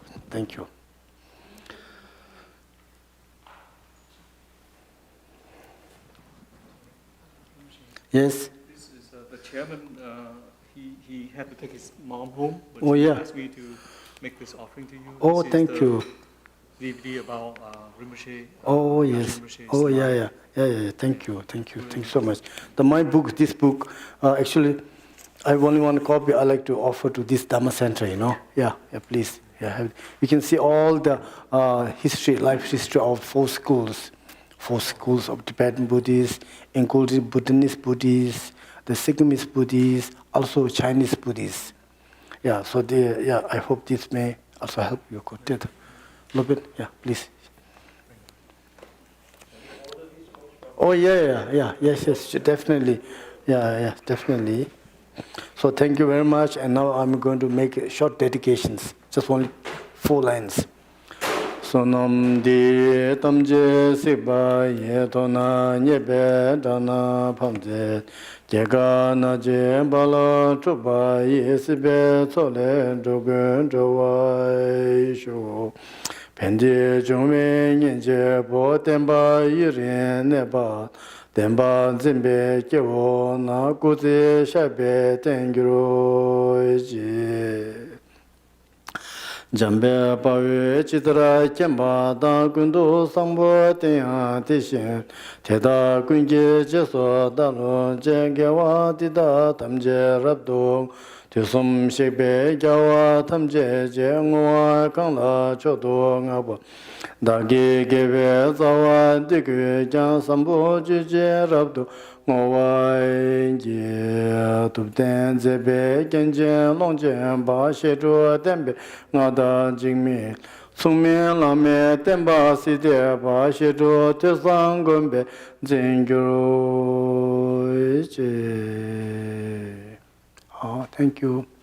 Thank you, everybody.